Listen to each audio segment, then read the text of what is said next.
It's like I want to relocate to Ajegule. Somebody from Banana Island will come and marry me. It will not work. Stay with us. We'll be right back.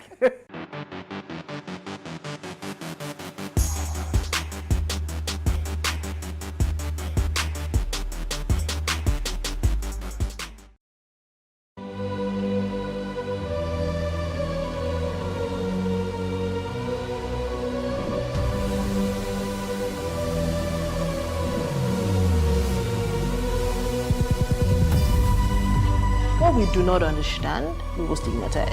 What you can see is the remaining of the tanker that exploded. The suspect equally confessed.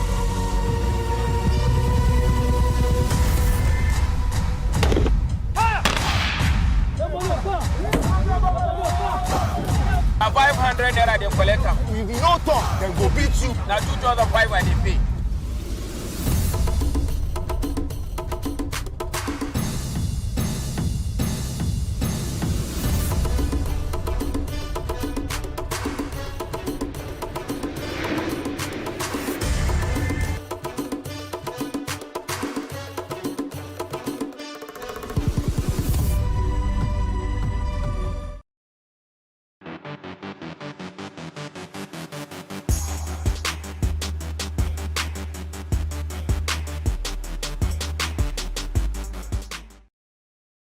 All right, so if you just tuned in, it's our Ladies' Night Out, and we're discussing the question, are girls wired to be totally dependent on men? Now, please, let's hear what you have to say.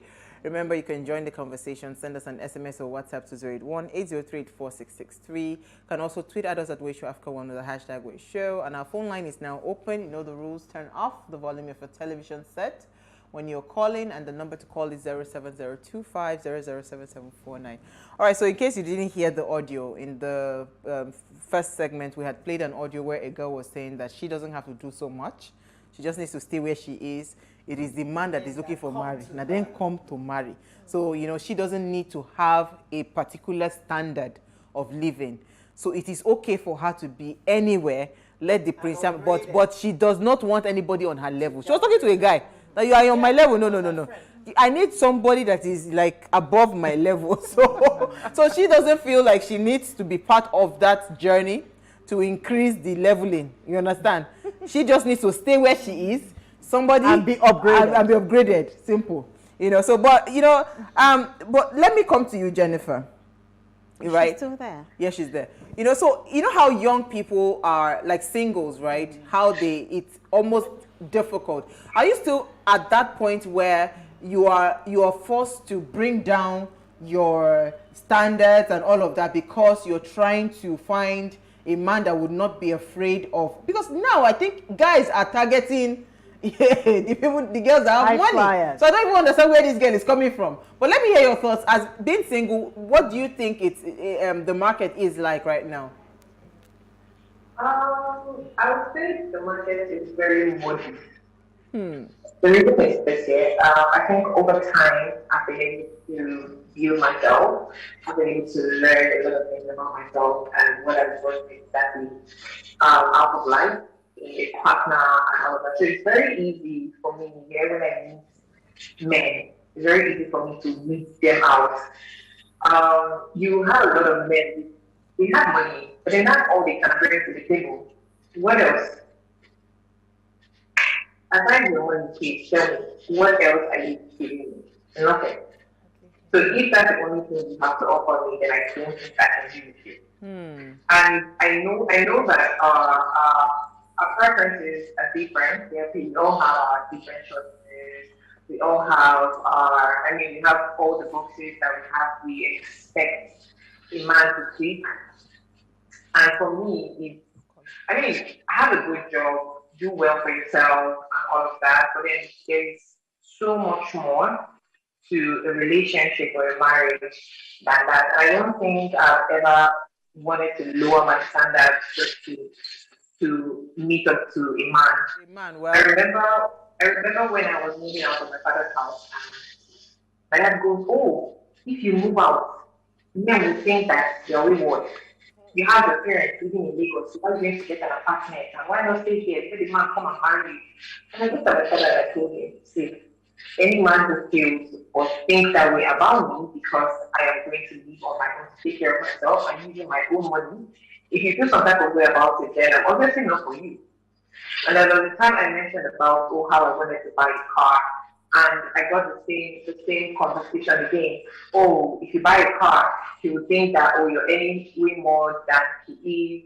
He's going to feel intimidated and all of that. And I feel like, you carry your shoulders up, you might not respect him. And I said, see, it's even perfect. Like, it's just made it very easy for me to actually buy this car because I know once I have it, if that is the criteria, but that's how these men start looking at it. Better for me. It just means that you're not for me. There's no two ways about it. I'm not even trying to argue that with anybody. Just don't come close to me because I know exactly what I want. But then again, it's not a one-size-fits-all for everybody. We all have how we want. We all know how we want our life to be. We all know what we want from a partner. So what I want might totally be different from another person. Another person, I've met women who cannot date a guy that has a 9-to-5 job. They can't date you if you have only one stream of income. They can't date you if you only count your money in thousands. They can't be with you if you only count your millions. They want people who are up there. And that's one thing that she mentioned. The girl in the audio said that she would rather marry up. Jonathan, as a woman, she's supposed to marry up. But as a man, she has the liberty and the free will to actually marry down. And if we're being honest, that's the truth. I mean, wait, no. But wait, Jennifer. All these women rights and what's it called? Equal equity that we are preaching. If the man can marry down, why can't the woman marry down? Why can't she go and say, you know what, I have made enough money. It is not money that I'm looking for in a relationship. I'm looking for a husband that would be with me, a partner that would grow together. Why can't she marry down? Why must we always wait and say, a woman must... If you look at the past, especially Yoruba women, then these Yoruba women, they're lineage, all women that sell fabric and all. If you check their marriages, a lot of them marry down, and that's the honest truth. But the thing is, women hide these things, and that's because their husbands cannot take it. How many men today, if you ask them, just think all of them out and line them up, how many of you are confident and you're okay with your wife earning way more than you do? Maybe 2 times or 3 times or 4 times than what you currently earn. A lot of them cannot stand it. We've seen that's true. Because that has the money. I had a cannot stand it. Absolutely. They have to shield the public from knowing that is the wife that is paying the bills. Well, I had a conversation with someone today, and she said that, her friend just got a job.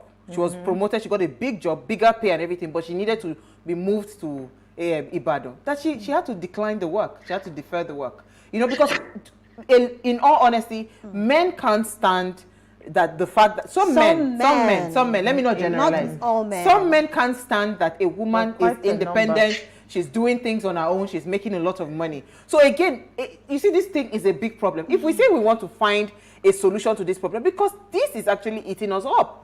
That's why we have a lot of girls sitting down idle, not doing anything, believing that one man will come somewhere and start to pay their bills. Even us, as we did like this, if anybody, can you afford?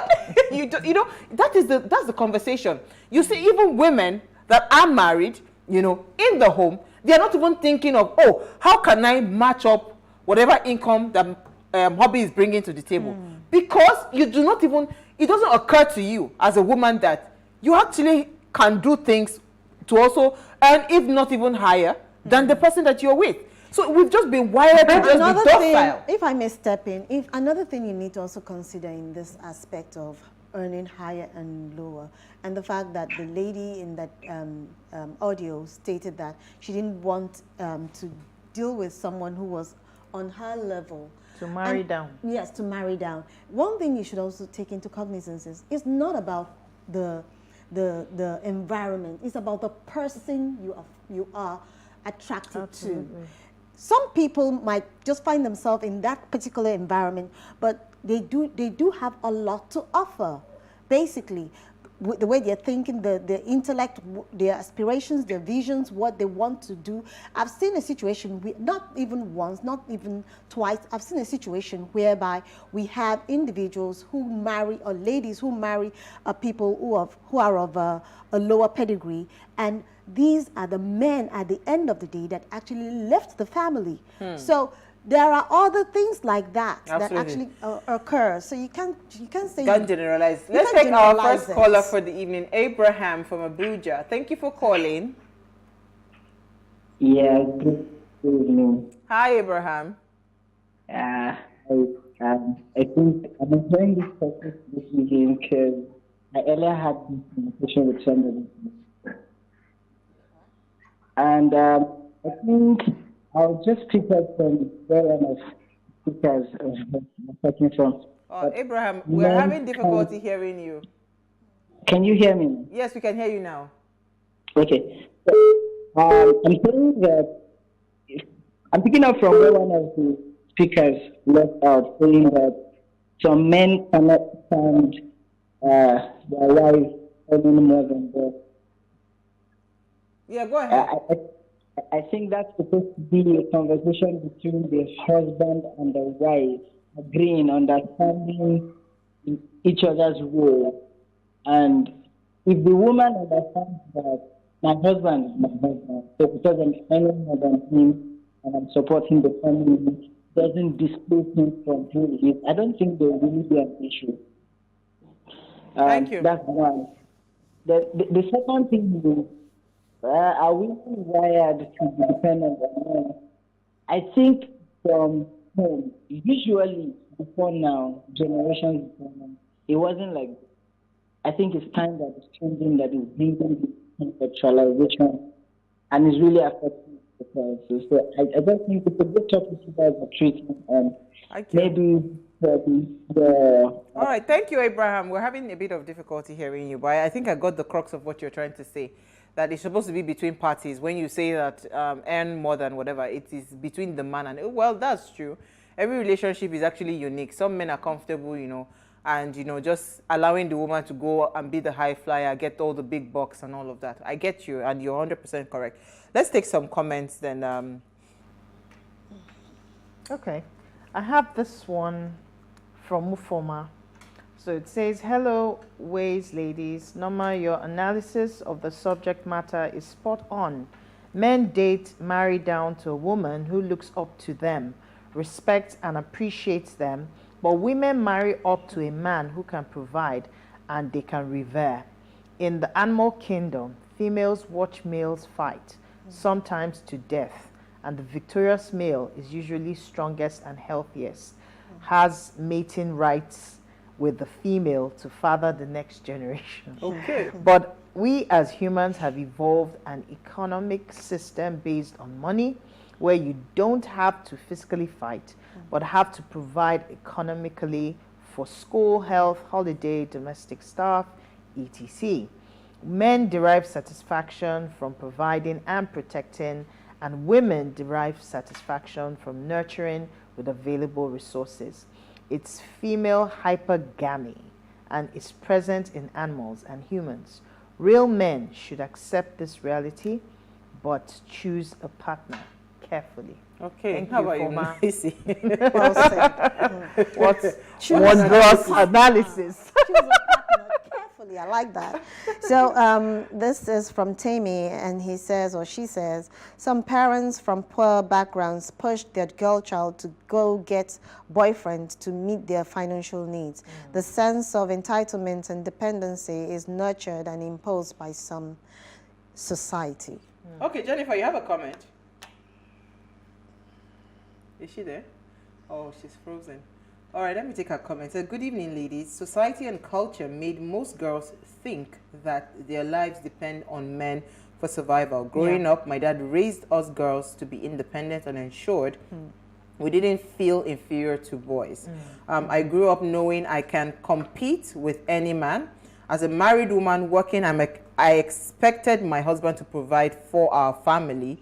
But a few years back, he was sick. I was able to use the savings, take care of the bills, which the bills and run the family. I plead parents should bring up their girl children, know their self-worth, be independent so that whatever happens in their adult life, they will not be thrown off balance and confused. Modern women should always think that, like biblical Proverbs 31 woman who invests, buys property, and commands respect. Thanks, ladies. Thank you so much, BC. This is from BC.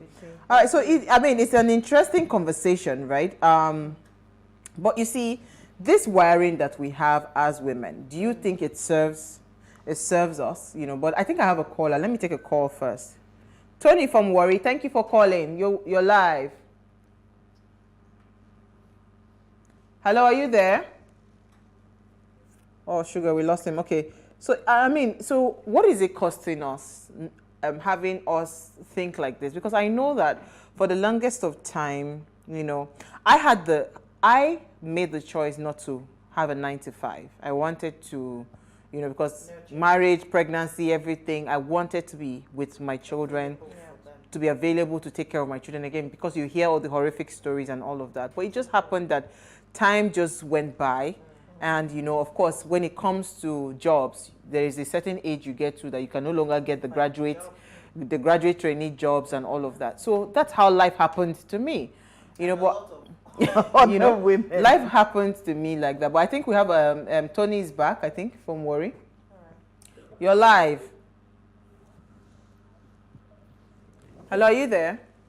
Yeah, I'm there. Go ahead, please. Hello? Yes, Anthony, we can hear you. You're live. Hello? Go ahead, you're live. We can hear you. Okay. Okay. Hello? Oh, wow. I think you're still having trouble. So for me, life happened to me, and it now seemed like, you know, I got to the point where every single thing, you know, up to down to your sanitary pads and all of that, you don't really have any source of income, right? Even though I was running a business, it's still subconscious in my mind that. So I had to, recent years, I started telling myself that, it is okay if you pay your bills. If it is okay if you go to a restaurant and actually pay for your meal. Absolutely. It is. So I started subconsciously, you know, trying to scramble. Yes, to scramble that thought that I do not have to depend. Yes, even though you have someone there that is supposed to be a husband. Support. Yes, you understand, like a support. It doesn't mean that every single thing that has to do with your life, your clothes, your this, your that, because don't forget that as women, we are wired to be spenders. Women actually, we are not meant to just be, you have a lot of needs. If I sit down now, I can tell you 1,000,001 things. If you give me 1,000,000 naira in 10 minutes, it will go in 10 minutes. Totally. That's how much of needs that we always want to do. Is it that we want to make our hair, want to do this, want to do that? So why would you now as a person just sit down? It will crop up, right? I mean, money doesn't just stay like that because you actually have a lot of things that you want to do with money. So why can't we start to think of how to generate that income? Why must we sit down and say, you know what, we are waiting for a man, even if the man is your husband, right? It does not give you any right as a person to think that that person must be, you know, your all in all, because it breeds disrespect. Everything. But let me bring in our caller, then I would youngest old man. Oh, you're live. Oh, good evening. Hi. Long time no here. Yes, we are busy with the delegate business. You know, we are the new wives in town now. The delegates are the new wives in town. Yes, so people, you know, the kind of hotels, the calls you get with some sweet tones, and they give you some envelopes. So this is our season. We are the main problem. You wish you enjoy our old Jerry, don't mind them. God did. Well, you see, the issue is that I had a lot to say, but there's a comment you read from that lady. It kind of calmed me down that I think I understand that the world knows the truth about how creation gives men, you understand, some certain responsibilities, and the female with their own responsibility. However, along the way, if anything turns, I think we have the capacity to adjust and understand that this is not, it's something, it's a one-off thing. It's not a change of lifestyle. For example, we all expect the man to be the provider. And if things table turns around, it now comes that the woman should provide. I think there should be an understanding that it's a one-off situation. But we can't change the total creation of that dependence. In fact, let me tell you, if a woman is the richest, if she has everything, she still want to get it from a man. Yes. It's natural. So that is just how God creates his own thing. I don't really know how he does it, but that is how we are.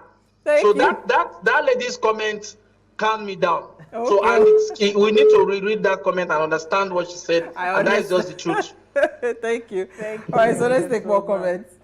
Yeah. In fact, you took the words out of me. I think when we understand the dynamics and the uniqueness of each relationship, then it makes it easier to adapt. Totally.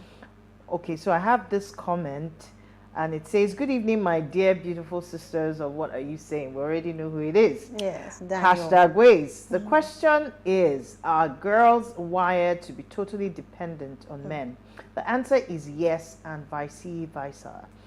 To some girls, for their own relationship to be solid, to favor them, the man must be fully loaded and wealthy. Trust me, some girls really love their men because of what they have, not for who they are. I can bet you that when it comes to a time that the man cannot fend for his girl, the lady decides to end the relationship. Totally. That lady becomes lazy and a liability. Men always want to call the shots because they are the breadwinners. My name is Daniel. Wade's regular fan. Quickly, your comments. So Thank you, Daniel. This is the comment goes this way. It says, if a woman earns more than her partner, with time she will lose respect for him, especially if she meets people better than her and her husband. Female hypergamy is women's way of picking the best option available to them to father their kids. This is from Frank. I was going to say I don't respect. agree with that. Respect is, I don't agree. No, respect is both ways. I don't If agree a with man that. is buying Yes. down to your sanitary pad, a man is buying it for you, you cannot afford to buy anything for yourself. The man will also disrespect you. Yes. So disrespect is both ways. Let me take our final caller for the evening. Hello, you're live. Hassan. Hassan, you're live. Is he there? Oh, I think it's a network problem. You know, so, I mean, because when you talk about respect, that was where I was going with the conversation, that it got to that point where I said, well, you need to start to, you know, I mean, God gave you brains, gave you 2 hands, gave you 2 legs. Yes, okay. So what do you need to do? And I started building, quietly building a career for myself, right? So, I mean, it's never too late to start. But when you now get to that point where you are just there, there's nothing you're contributing, you're not bringing nothing to the table, right? It doesn't make any sense. So you now sit down and all you're thinking of is how to breed the next child or how to do, you know, so it doesn't make any sense for me. Can I quickly add that for men who may not be the one who has the earning power, maybe the woman that has the earning power, at the end of the day, if you also do not respect that woman and the fact that she is helping the family or she is holding the family together, is going to bring contention, because some men ego comes in and they begin to, you know, half and puff. Exactly. And this woman is literally trying to put the home together, and you are not even being grateful, or you're not even being supportive. You may not be the one bringing the money or the cheese, but at least that support, advice, or Auntie women, please bring in the cheese. No, it's true, because when God created us, they didn't say this was male brain, female brain, or whatever capacity. God gives every human being the capacity to do great things. So all this wiring that we have been wired to think that we need a man for sustenance, it makes no sense. We need to start scrambling that thing from a medulla oblongata. Oblongata, whatever. On that note, did we lose Jennifer? Thank you so much, guys. I think we had fun with this topic. Oh, Jennifer. Thank you, Norma. Thank you. All right, before we go, do ensure you follow us on Instagram at Wayshow Africa. You can interact with us further, drop a comment, and more importantly, follow all our engagements on social media. Like, share, invite your families and friends to watch and follow the conversation. I just wanted to add Instead of asking men for money, ask them for work. Tell them to give you work to Pay do. you for so the you work can use you're your doing. brain and pay and get the money. I mean, that's what I asked for. Money, if in case you missed our quotes, here it is again. Money only impresses lazy girls. When a woman works hard, a man with money is just a bonus, not a ladder to upgrade. Come on. See you guys live at 8 p.m. as we bring another great conversation to your screen.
Businesses in Africa can be very challenging.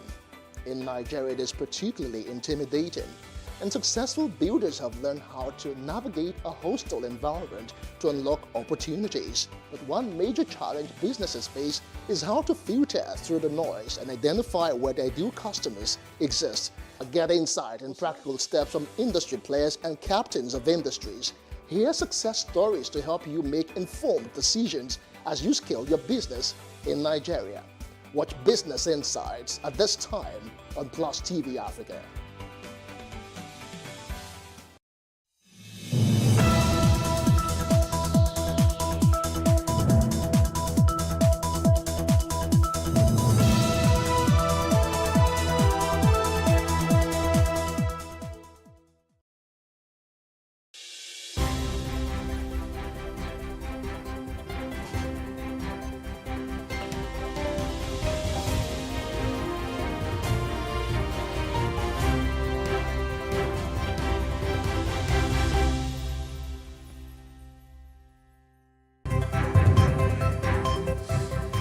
On The Breakfast, as Nigeria celebrates Children's Day today, data shows that no fewer than 1,436 school children have been abducted in Nigeria, mainly in the north central part and northwest in the last 2 years, with 11,536 schools shut down.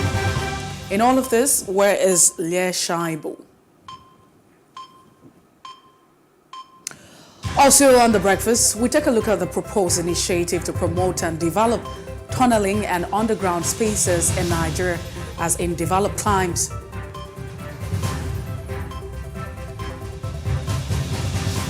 Don't forget, we'll also be looking at the pages of our national dailies and analyzing the big stories of the day.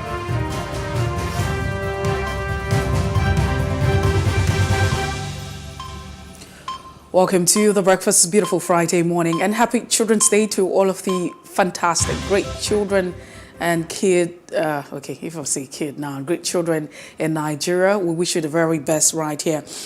We start off the conversation, as always, with conversations generating reactions in different spaces. But just before then, I am Messi Ebobo. All right, so there's this video that's making the rounds of the wife of the governor of Kogi State, Yahaya Bello, Rashid Bello, gifting aides 1 million naira each. I wish we could actually have an audio, to that effect and, to that action that you're seeing right now on the script where you can see, okay.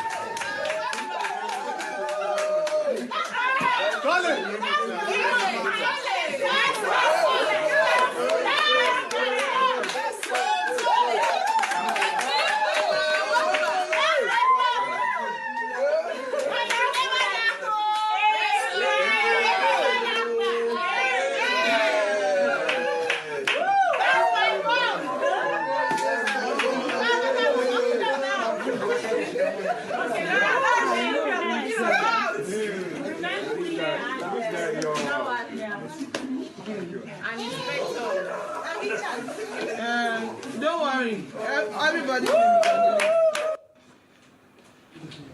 Wow.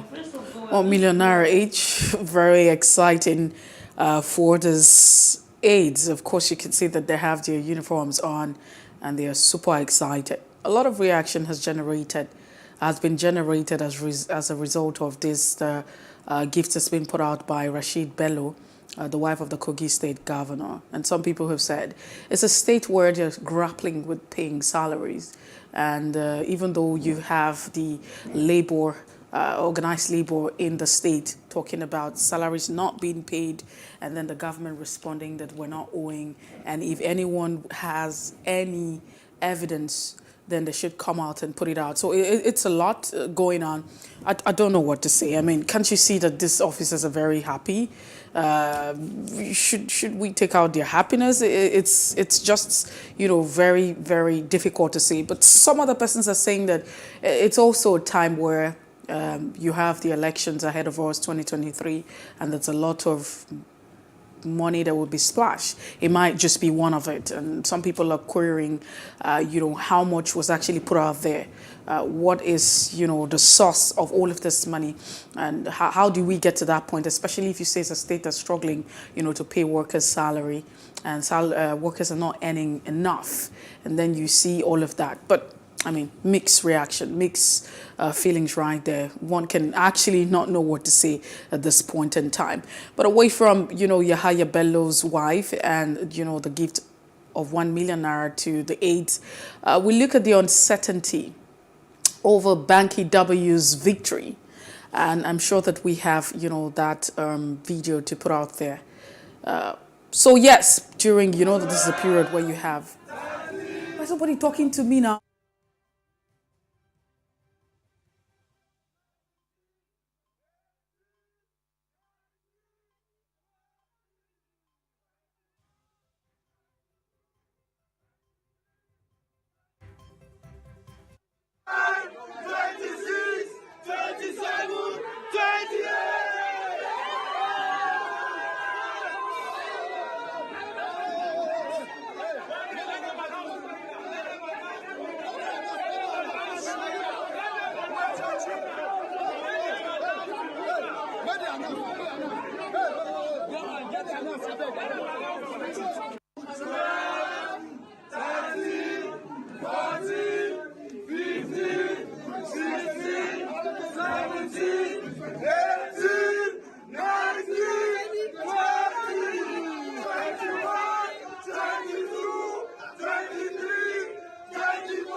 So that's a video of Banky W's victory when you had the PDP having their primaries as to select who becomes a flag bearer for the House of Representatives. We're talking about the TOSA at this point. It was something that was commended. I mean, celebration in different spaces. In real time, you could see that celebration, and also on social media, you could also see that celebration.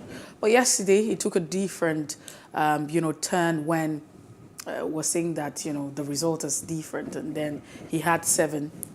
According to the pictures made available or the records that you have right there. But how do you explain the fact that there was a count? I mean, you had a proper count that was recorded, and you can actually see that. But people are saying that, well, Banky W should appeal that situation if he feels that he has been deprived of it. It tells a lot. I think that a lot would actually unfold as we get to 2023.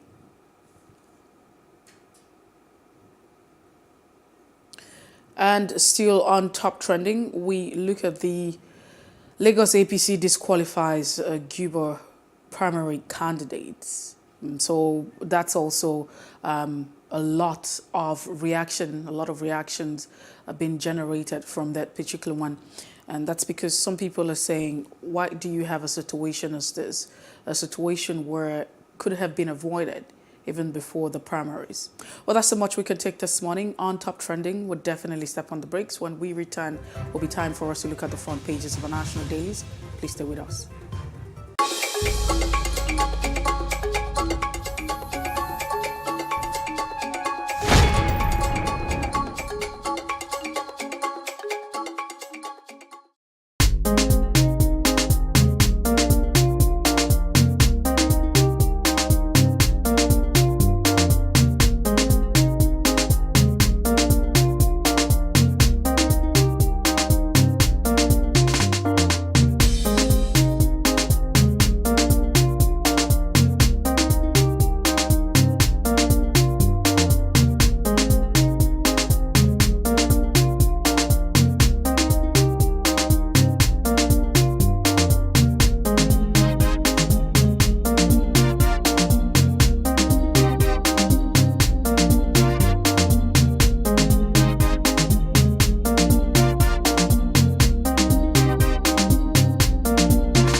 Nigeria's Niger Delta region, from where the black gold fuels Africa's largest economy, where the lines between wealth and poverty has never been thinner. Conflicts, poverty, insecurity, and environmental challenges daily confront the region.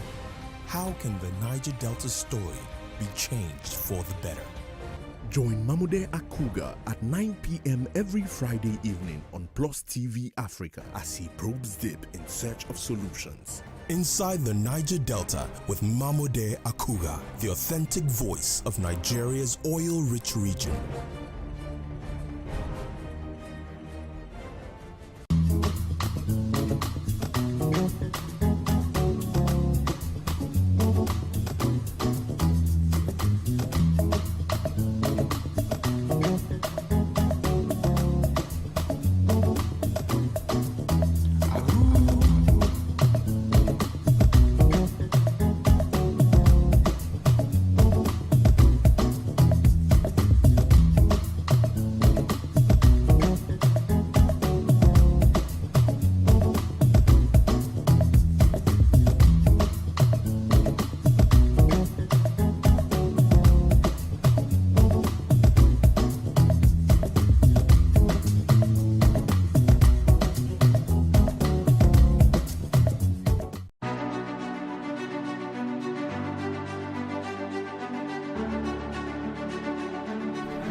we do not understand, we will stigmatize. What you can see is the remaining of the tanker that exploded. The suspect equally confessed.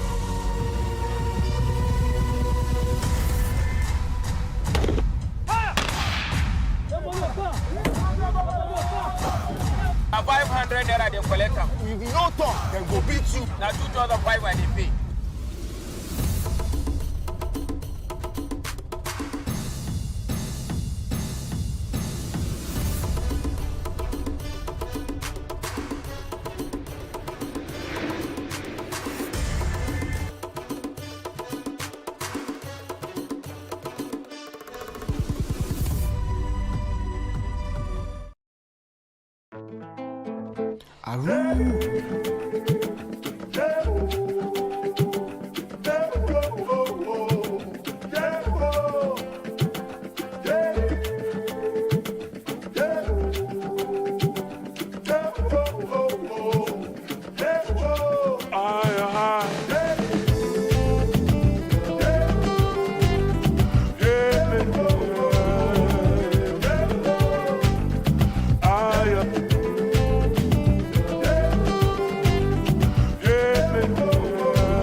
It's the breakfast in Plus TV Africa. It's off the press, and we have Jide Johnson, a chief lecturer at Nigerian Institute of Journalism. It's good to have you join us this morning, Jide Johnson. Good morning, Mercy, and thank you for having Mercy on me, and good morning to our viewers all over the world. It's a pleasure to once again to be with you. All right, so let's also make this very public. Congratulations once again, and we wish you a blissful married life. Thank you very much, Mercy. Thank you very much. I appreciate this. Thank you very much. So thank you. All right, then. We'll take a look at the leadership newspaper this morning. As always, our attention would be on the big captions or the top stories, if you like to say, both stories on the front pages of our national daily spot. We'll start off with the leadership. On the leadership newspaper this morning, the captions or the bold captions are really, really interesting. And you find this one saying, how 14 aspirants stands, 811 PDP delegates in a moment of decision. So a lot's been going on, but I definitely leave that to Jide Johnson to react. It feels like your choice of becoming anything is to become a delegate in Nigeria. Manifesto, Yahaya Bello leads aspirants in Channels TV rating. Okay.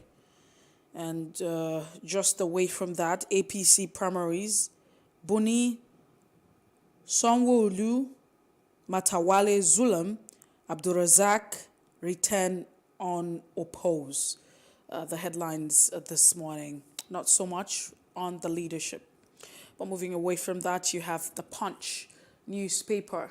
And on the Punch newspaper, governorship primaries, fresh crisis hit APC factions. Boycott polls, threaten suits. Lagos aspirant protests exclusion. Sanwo-Olu, Abiodun, Omoagege, Matawale. Others win. Abe, Ogun, Sokoto aspirant alleged fraud and threatened suits. Kiyamo. Others absent. The writers you find underneath the bold caption on the Punch newspaper this morning. Tinubu, Kwankwaso, Ekweremadu may lead regional parties. CBN defends Naira with $3.4 billion in 2 months. That's what you find. There's also an editorial this morning. I'm sure you want to check that out. But away from the editorial, manufactured goods trade deficit hits 2.6 trillion naira despite forex shortage. 63 million technology devices sold annually in Nigeria. This is a report from the NCC. 63 million technology devices sold annually in Nigeria. PDP gets parallel government candidates in Ogun, Kano, and Akwa Ibom. I will ensure Nigeria exports fuel in 2 years. Bakari is quoted, one of the presidential aspirants, Tunde Bakari. Buhari attends AU summit in Malibu, and you find APC primary court decides Jonathan's fate today. Ex-president gets Weaver. And I can't share money like other aspirants, says Umahi. Maybe just like Shehu Sani, who said, he got just 2 votes because he didn't share a dime. Even to the 2 votes, he didn't really give money to anybody. JAM withholds 69 UTME results, screens 27,105 again. PDP gets parallel government candidate in Ogun, Kano and Akwa Ibom. I feel like we took that already. And police arrest 43,329 kidnap robbery suspects in just in 1 year. Abakari seeks fresh bail and claims threat to life. But you also have a report saying Abakari is doing very great and there's no threat to his life. Well, that's the much on the Punch this morning. We move our attention from the Punch and let's take a quick look at the Daily Independent. Ongoing party primaries, a mess. Goodluck Jonathan, is quoted, says they can't be used to elect president.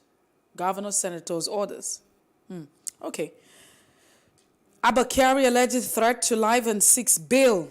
Section 84, subsection 12, Supreme Court reverses judgment on Buhari AGF suits. FCT minister orders reopening of the Dede building material market. APC governorship primaries skewed. A charade aspirants say Abiodun, Kole and Yahaya Omoagege Zulem, Sonwo-Olu Buni, others pick tickets. Federal government and state local government share 656.602 billion naira for April 2022.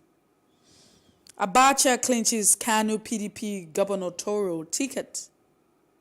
You also have bandits kill 3 Niger PDP delegates as Katinga emerges party flag bearer. Federal government mounts surveillance to prevent outbreak of monkeypox. Okay. We also have the Nation newspaper this morning. Just before we have Jide Johnson share his thoughts on which of the headlines interest him. On the Nation newspaper, how Sonwo-Olu, Abiodun, Abdurrazak won ticket. Clean sweep for governors, APC holds governorship primary, INEC only result of monitored polls accepted. So you have 2 riders underneath the bold caption that talks about Sonwo-Olu, Abiodun and Abdurrazak winning ticket. Underneath it says, clean sweep for governors, APC holds governorship primaries, and INEC is saying only result of monitored polls are acceptable. And just before that, or after that, you have man laments effect of interest rates hike. Manufacturers Association of Nigeria and Sultan fresh out and prosecute, or fish out, I beg your pardon, and prosecute on non-gunmen. I did not abandon youth service, or do I insist and primary monetize a mess, says Jonathan. Primaries monetize a mess, says former president of the Federal Republic of Nigeria. Well, that's the much that we can take this morning. On the front pages of our national dailies, we turn over to Jide Johnson, who joins us via Zoom this morning to bring in-depth analysis to the big stories. Jide Johnson, it's good to have you join us this morning. Thank you, Mercy, and let's have a Zoom. Thank you. Okay. Well, the deadlines are interesting, and 99% of the deadlines centered around the party primaries going on, but with particular emphasis on PDP and APC's primaries, because these are the 2 major parties that will likely control most state government, local government, and federal government come 2023. However, both are bedeviled with the same crisis. Let's start with the headline in the leadership. Said how 14 aspirants stands. 811 PDP delegates. 811 people, well, what you call delegates, determine who will become the flag bearer of PDP and likely will become the flag bearer of APC. Come 2028, less than 1,000 people. They are the fate of hundreds of millions of Nigerians are placed in the hands of, and this is one of the major problems created by the National Assembly, the process of trying to fight other interests, particularly the governors. They succeeded in shooting themselves in the foot, and they forced this type of system on Nigerians, and it has turned to cash elections, whereas for the teaming members of the party and statutory delegates, for example, we have close to about 3,000 or 4,000, 5,000 delegates, because to manipulate the process.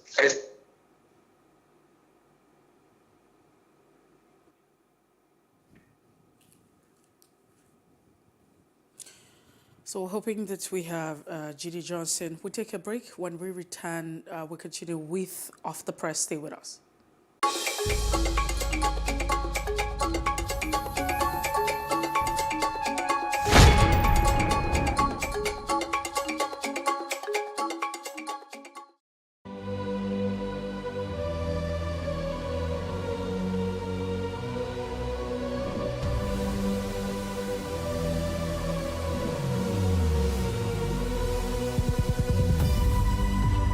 we do not understand, we will stigmatize. What you can see is the remaining of the tanker that exploded. The suspect equally confessed.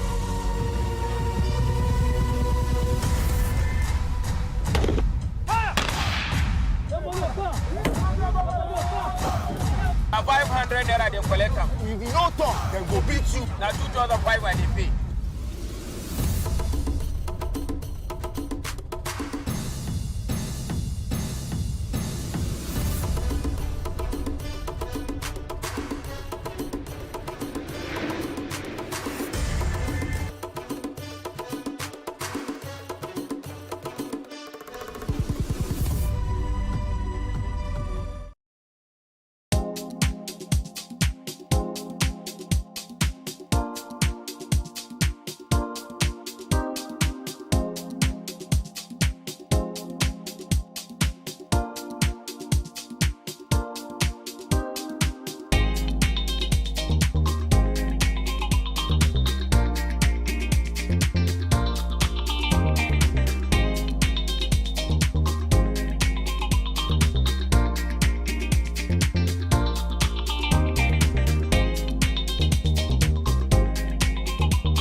For upcoming artists to blow in Nigeria.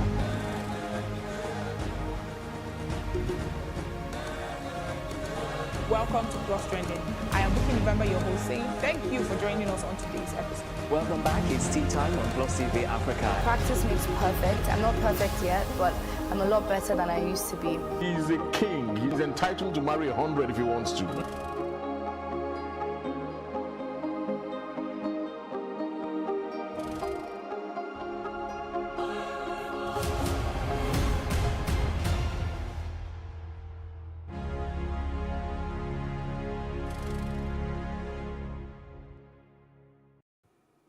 Still off the press on The Breakfast.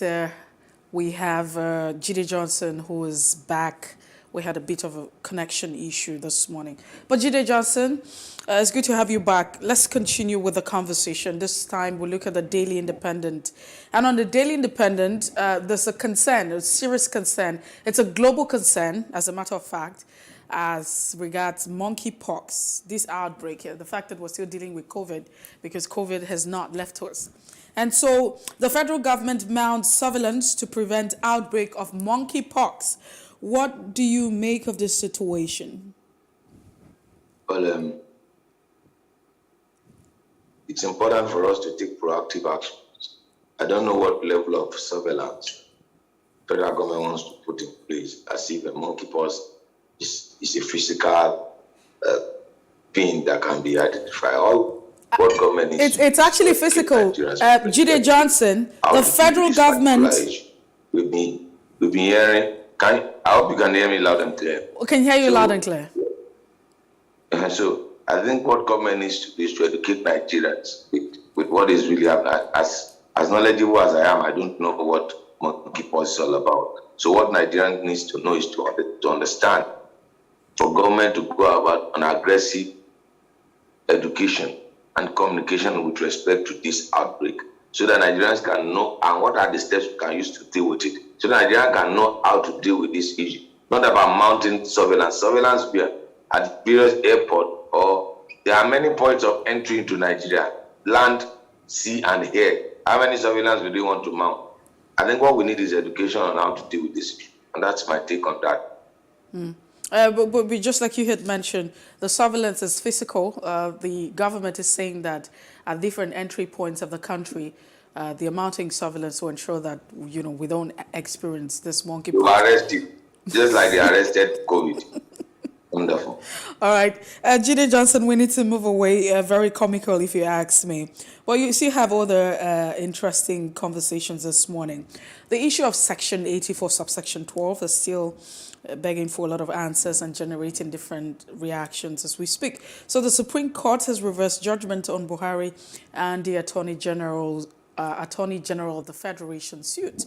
And that's what you find this morning on the Daily Independent newspaper. Section 84, subsection 12. Yeah, you said the Supreme Court ruled that it should stand. Supreme Court has reversed the judgment on Buhari and the Attorney General's suit. Was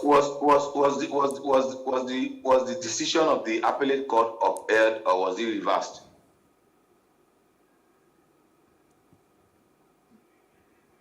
Mercy. Yes, I can hear you. Mercy. Yeah, was the decision of the appellate court upheld or was it reversed by the Supreme Court? Well, it was actually upheld. The decision of the appellate court that the section should stay. What was the decision of the Supreme Court? Was it reversed? Well, the details are not very clear, still very sketchy at the time. Well, as far as I'm concerned, I think that section should be upheld in the interest of Nigerians, in the interest of, like I was saying before we had the network issue. How can 811 delegates decide who become the presidential flag bearer of any party, of both parties? 811. That is already monetized. And that's why Kulok said something positive cannot come out of it. It's heavily monetized. So if I give 2 million to each of the delegates, or someone gives 5 million to each of these delegates, or someone gives $1 million to each of these delegates, that means that anybody can buy himself or herself into the presidency. So there is a need for us to uphold that section that gives room for statutory delegates of the party to participate. You should have close to about 3,000, 4,000, or 5,000 delegates voting in national election. Having just 811. Even these 811 delegates were elected in mysterious circumstances. They were just elected just last week, and the party just did some what we call uru to the answer, and they elected candidates. We should. Can I ask you, do we even know the profile of these 811 delegates? Do Nigerians know the profile of the 811? Ordinarily, we should know these delegates should have been known at least a year before the election. Even if you are going to use this 811, you have known them at least a year before the election. We know their profile. We know everything about them. I'm sure if you check the profile, until now, most of these delegates are unknown because the lists are not yet out. You could see even from the gubernatorial primaries that was held yesterday, we are having in Kano, in Akwa Ibom, in Ogun. We have parallel gubernatorial candidates. Imagine. And in some states, in Delta, some withdrew from the process. We saw a situation whereby a presidential aspirant withdrew from the PDP's convention, where a gubernatorial aspirant said he's not ready to give any delegates money, and he got 2 votes. So is this the process we want to use to bring in place the next level of public administrator come 2023? So that's why that section needs, in the interest of Nigeria, the Supreme Court needs to work in the interest of Nigeria, not in the interest of the Attorney General, who had to mortgage his own presidential and his own gubernatorial ambition because he didn't want to leave the office of the Attorney General of the Federation just for 1 year. And in the process, another person has emerged as a gubernatorial candidate of APC in Kebbi State. Well, let's move away from that. You have on the Punch newspaper, governorship primaries, fresh crisis hit APC, factions boycott polls and threatened suits. We're talking about the ruling party now. And if we're having this this level, what becomes, you know, of the elections in 2023? Your thoughts? Now, it shouldn't be surprising to you. It's not only APC that was there with the faction. You could see that in Enugu State, Ekorimadu was shut out. In Abia State, I remember Abaribi was shut out. In many states like that, because it's the election of delegates, and it is the delegate list that the National Working Committee of the party. Let me tell you for a fact, the elections are already determined before you even go to the polls. One, because there is a list that comes from the National Working Committee, and whichever faction the National Working Committee works with, the term actually wins the election. So the election has already been determined before you even go to the polls. If you know how delegate election works, if you are in the political circle, you know what we call delegates. We call it delegate. Now, we call it delegate. In Lagos State, whereby some factions are claiming that they were shut out of the primary. So it is what characterizes delegate election compared to open, even if you have open primaries, because our parties themselves are not democratic in nature. When did APC had its national convention? When did PDP had its own convention? Its convention to elect its national leaders. PDP had theirs last year. APC just had theirs just about a month or 2 months ago. And you're expecting something positive to come out of it. It's a charade. What we have is not democracy, it's a charade. Because the party themselves are not democratic in nature. So what we have, what is foisted on us is not democratic, but autocratic rule. And that's why when they come into power, they become more autocratic and despotic, because they came in through autocratic and despotic means. How can you explain to me we are less than 600 or 700 people will gather to elect who become the gubernatorial candidate, and then the list, nobody's aware of the list until the day to the election, and the list is given by the National Working Committee to the electoral panel to come and elect the governor or what have you. There will be a lot of litigation concerning this election, concerning this power. There will be a lot of litigation. But, I can tell you for a fact. All right, but what do you make of the fact that, you know, you also have on the nation that Sanwo-Olu, that's the governor of Lagos State, Abiodun Abdulrazak, winning the ticket, and it captions that this might just be a clean sweep for these governors as APC holds the primary. It feels like it's going, you know, a little bit very soft on the other side, you know, for the APC.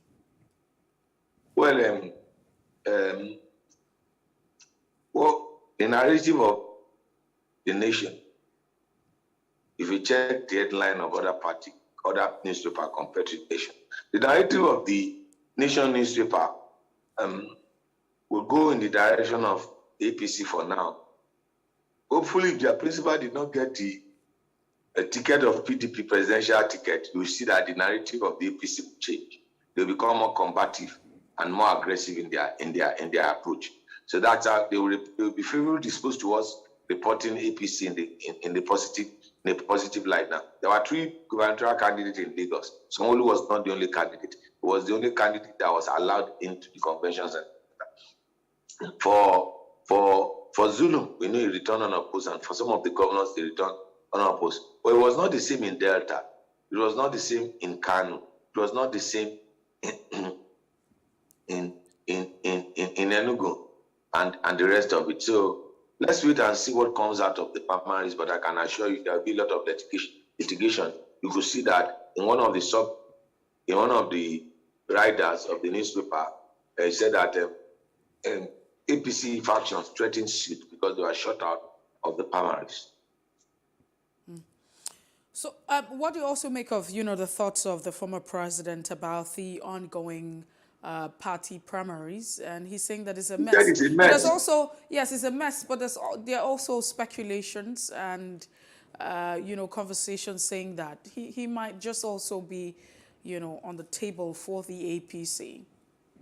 How do we explain his comment? If he's picked as APC candidate, he will lose woefully. It's like a dog going back to his mom. He will lose, I can say it for a fact. Jonathan will lose the election, main election, woefully. Because a lot of Nigerians,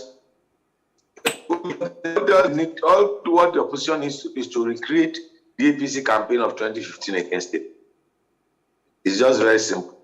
Elections are won based on, not based on programs per se, they are won based on sentiment. Because it is the mass that determines the election, and is that votes in the election, but the mass does not have the mind of his own. You have the opinion leaders that shape the thoughts and the direction of what the mass will think about, and the mass will think in that direction. But I can tell you for a fact, the APC should try that. APC have succeeded in shooting themselves in the foot, because they are the ones that dug the grave of Jonathan, and Nigerians will help them to push him further into the grave. But indeed, what he said is a self-fulfilling prophecy. The primaries is a mess. It's a mess, and nothing good can come out of it. So you're looking at the front page of the Daily Independent this morning. You have Abba Kyari alleges threat to life and seeks bail. Some people are saying that it might be a trick. As always, when you have this persons, in custody, trying to find a way or probably just find an escape route. And so this is also an excuse. But we can also take out the fact that, he still has a right as a human being, to life. And so if he's saying that his life is being threatened, don't you think that there should be some consideration? Well, Mercy is in protected custody. That's why it's protected. If he's left in the open to go on the street, that's when his life is more threatened. Sometimes these people don't think. They think we are fools. So someone that is in protective custody, is in detention, is claiming threat to his life. Now, if you leave him in the open, what happens to his life? He's just looking for an excuse to leave detention.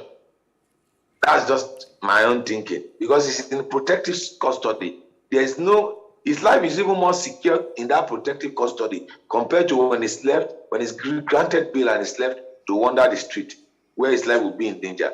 They shouldn't listen to his plea. His plea should be taken to deaf ears. All right, moving away from that, you find on the Punch newspaper this morning, manufactured goods trade deficit hits 2.6 trillion naira despite forex shortage. And this is according to this report that you have here on the Punch. What do you make of this, Jide Johnson? Unfortunately, we do not have Jide Johnson on phone, but we call it a wrap at this point. Thank you so much, Jide Johnson, for being part of The Breakfast. We do appreciate your time, as always. We look forward to sharing more of your thoughts, next week. Thank you.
peace without justice. Plus politics. It's not just another political conversation, it's about keeping you in the know. The relevant interviews, asking the tough questions to those that matter. Get the answers you need. Does it mean that the people who were injured, people who were shot at, those who were involved in that stampede are not going to get justice? It is unfortunate, it is sad that we have a government of deaf and dumb. Analysis from top experts. The last election was not really an election. We feel that Obasanjo has a very special place in his heart for hating Ijaw people. I think it really boils down to two things. One, trust and accountability. Plus politics, every weeknight at 7 p.m. on Plus TV Africa.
It is engagement we need to have. Those who suffer miscarriages are never taken into account. Members of the National Assembly are also influence peddlers.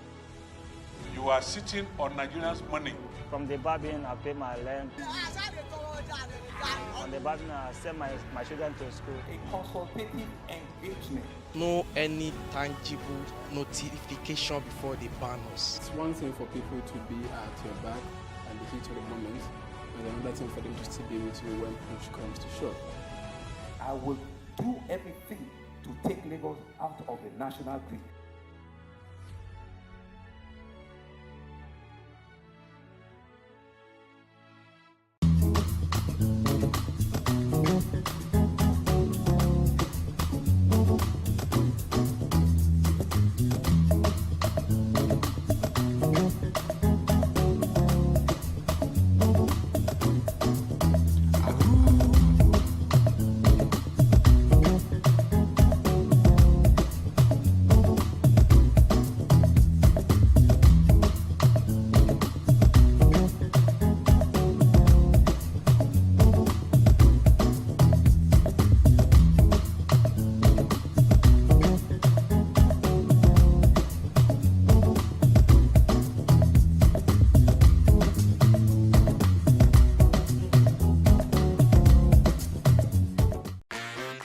Hello and welcome to Space and Style, a property show designed to connect various stakeholders across the property value chain.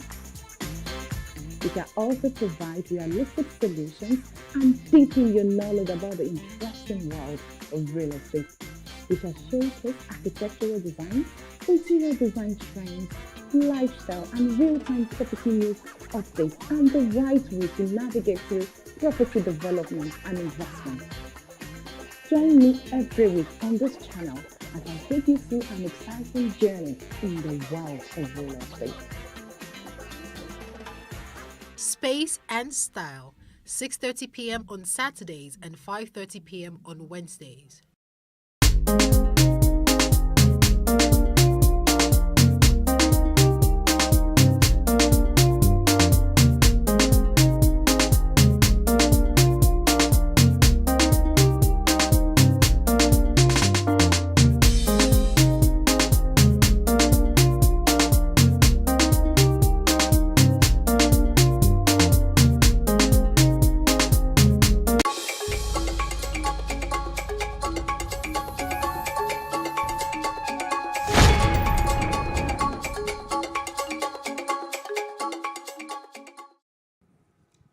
Welcome back to the Breakfast and Plus TV Africa. We head straight to our second conversation where we look at the Children's Day celebration and our current reality.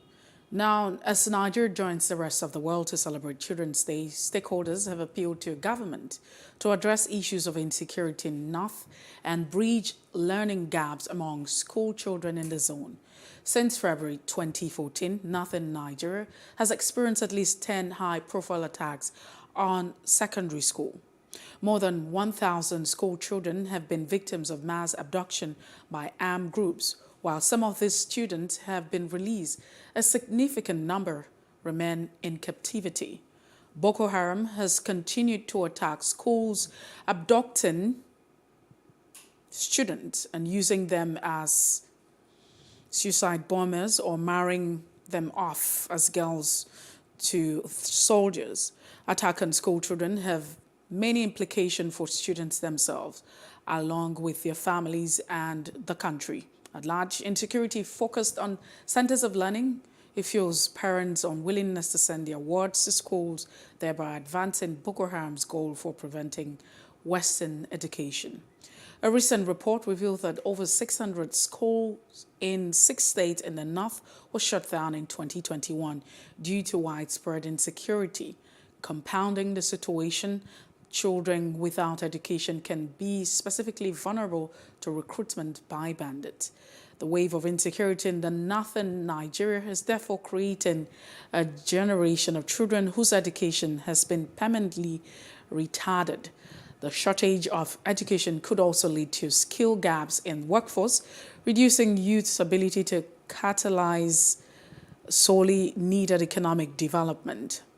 Rafiu Katuyi is an author, the heroine of faith. He's here with us this morning. Rafiu, I hope I got your name correctly. Yeah, Kute. Kute. It's good to have you. Here, yeah. I probably would have said Happy Children's Day, but it feels like we're no longer children. Are we children?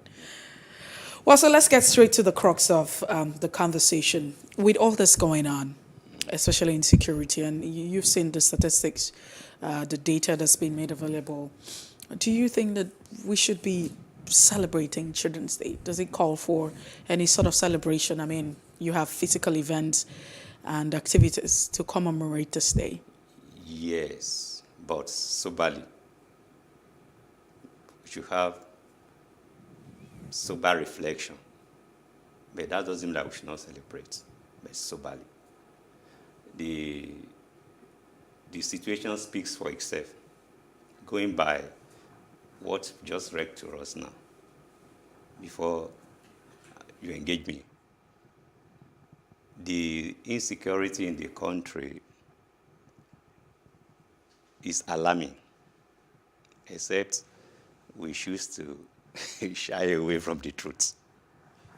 But the truth of the matter is that no matter how we try to shy away, this very issue of security keep showing up, staring at us in the face every day.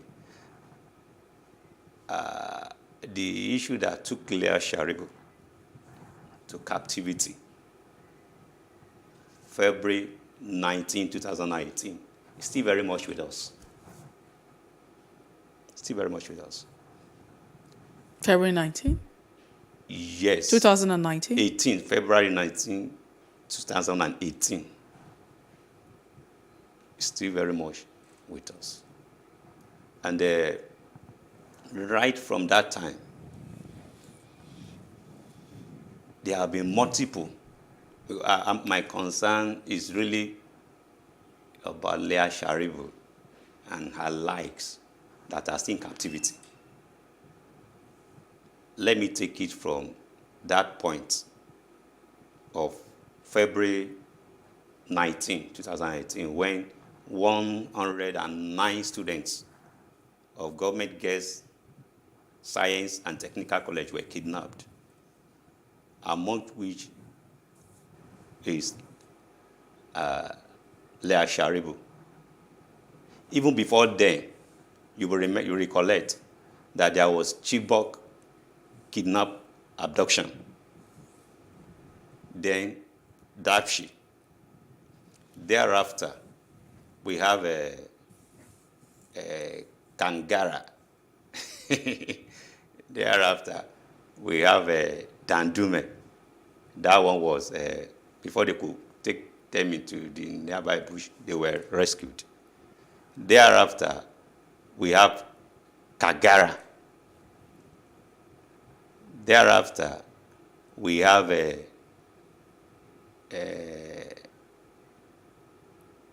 I can't remember the name now, but about 317 were kidnapped. Thereafter, we have the Afaka something. Then, as we speak now, the along Kaduna, Abuja road, some villages there are being almost being governed by the terrorists, not really Boko Haram. I heard that on the news recently. So, but let's get back to, when abduction started. I mean, looking at, the statistics and the figures that's been put out, we're looking at 2014 at the time where you had all of this abduction going on. And some people... There was Chibok before 2014. Yes. And so a lot of people have said that this is actually not true, especially with the Chibok. So there's a lot of back and forth with that. And some people said that some of these reports are really not true, that they're just being fabricated. And so it seems like, some politicking has been going on, with all of this. And I know that you have authored a book. By the grace of God. Yes, you have put out your thought. But what do you really know about, all of this kidnappings, especially in the north, the northern part of Nigeria, northwest, and the northeast? Thank you. When Chibok adoption occurred, it was they almost made us to believe that it was a rumor. I'm taking from what you said. But when Dapchi happened and this other series of adoption, it became clear to everybody that this thing is not being playing politics, that they are real, they are with us. So the point here is that we should be ready to face the reality, although it's a terrible one indeed. But we should be ready to accept the reality and wake up, stand up to it, so that this issue can be put behind us. Okay. So, but it's not. Let's not believe that these issues are rumor. No more. They are not mere rumors. So, why do you think that these children has? If you look at these attacks and the pattern that we have mentioned, it's targeted towards, schools, and at the end of the day, it sends a signal, and so we have seen that there's been some resentment towards education. Thank you, ma'am. Yeah, the main terrorist group that actually brought this issue to light in Nigeria is the Boko Haram. Going by their name, Western education is forbidden. So that is the message they are trying to pass across to us. And that's why they keep attacking the children going to school to adopt them so as to discourage people, to put fear into people from sending their children to school. So that is their target, man. But either they are winning or they are not winning now. In that regard, the answer is left to you and I, going by what we have on ground now in the nation. So do you think that the government has done enough? And on this particular day where we're saying that we're celebrating children, International Children's Day or Children's Day, however you want to put it, do you think that the government has done enough in terms of protecting these children, ensuring, because every child has a right to life and a right to the basic things of life. Education is also part of it. So do you think that the Nigerian government has done enough? They are trying their best, but it's not good enough. They appear to have been overwhelmed by this issue. Honestly. When you say overwhelmed, what do you mean? When you are trying to address an issue and the result is not forthcoming, the terrorists seems to understand this issue, so they keep attacking. However, like I said earlier, the government needs to wake up, needs to do more, needs to so that this group will not win in the attack, because the way it is now is as if they appear to be winning. So I would say that governments, though they are trying, they need to do more, better, much better than what they're doing now. So can you be very specific? As in, equip our military much better than they are now. Yeah. Although recently some Tucanos were bought and fighters, armored vehicle for them. But then we still seems not to be getting results. Some people say that government are too reluctant, maybe to go after this terrorist group. And I wouldn't want to say they are totally wrong, in the sense that as we speak now, there is no single conviction at the law court since this issue started. So this seems to embolden the terrorists the more. So if government say it's trying, we are doing our best. Because I can recollect when the issue of Dapchi kidnap abduction occurred,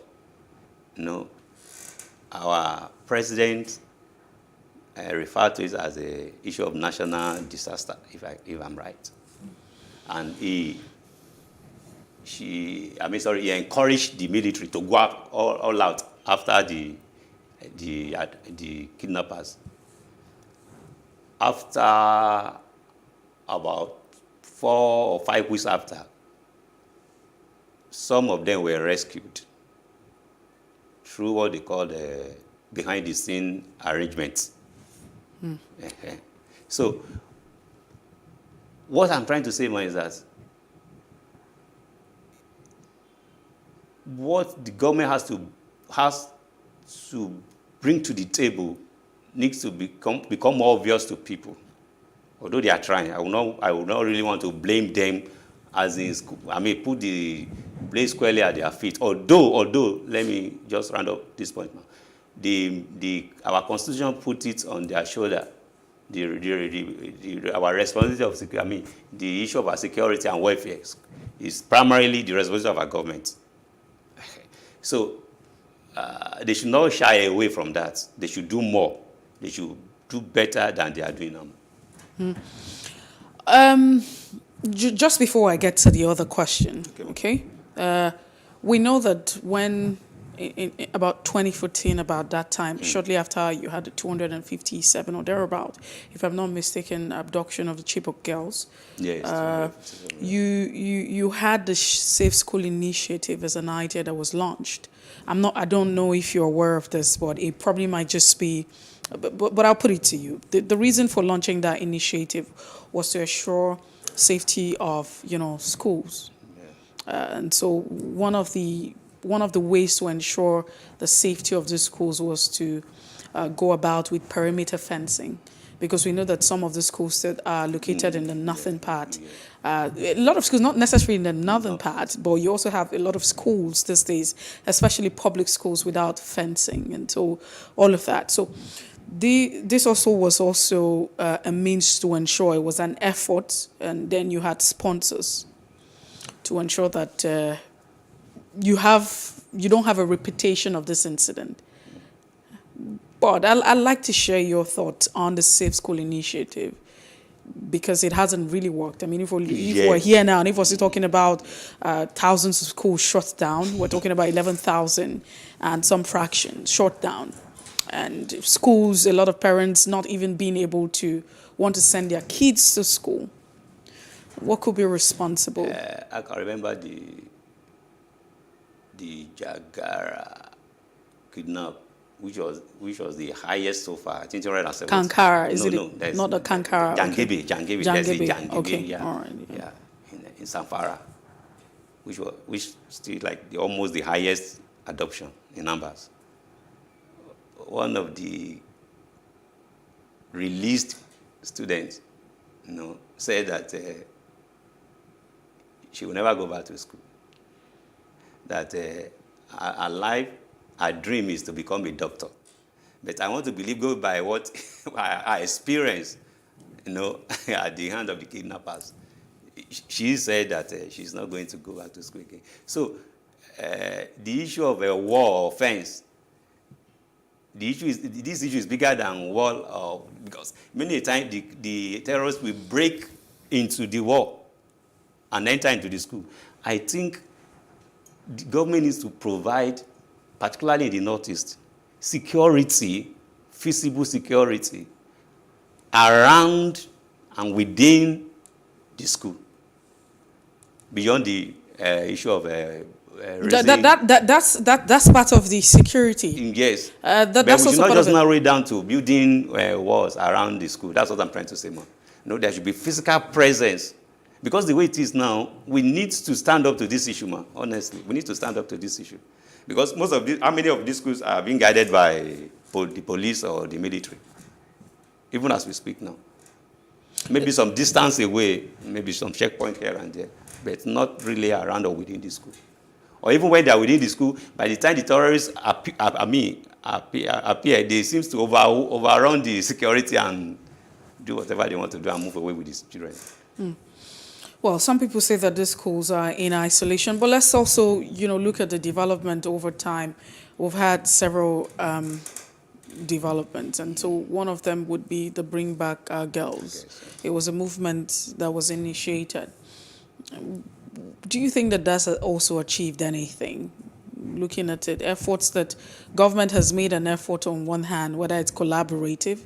You've also said government has made their own effort. We're also looking at some of these things. Now, let's also come back to movements that's been carried out by individuals and citizens, well respected. Yeah. Thank you, ma'am.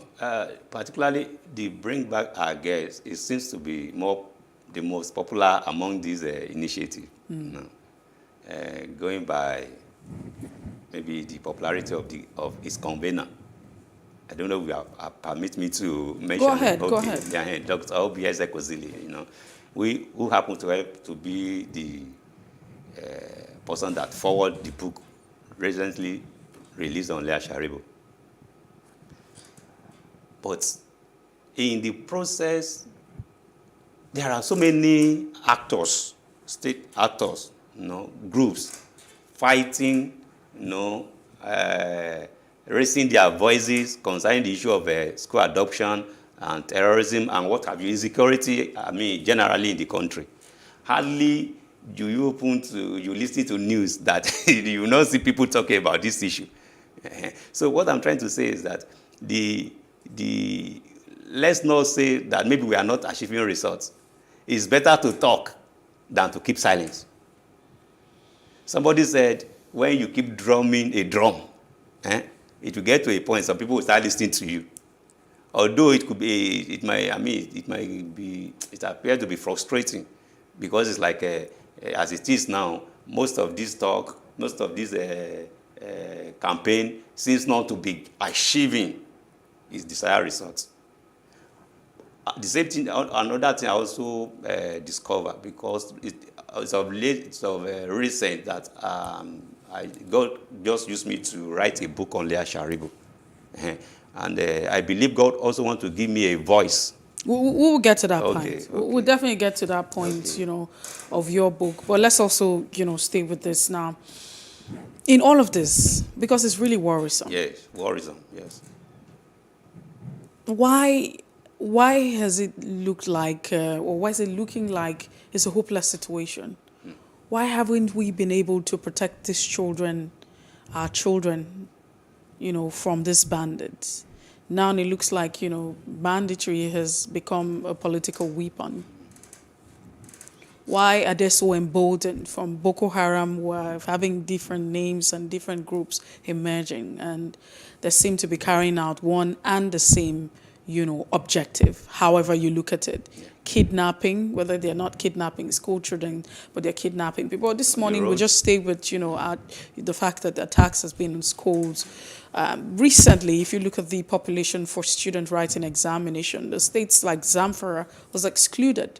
They couldn't really have students filing in. And there were some excuses that government is owing and has not paid.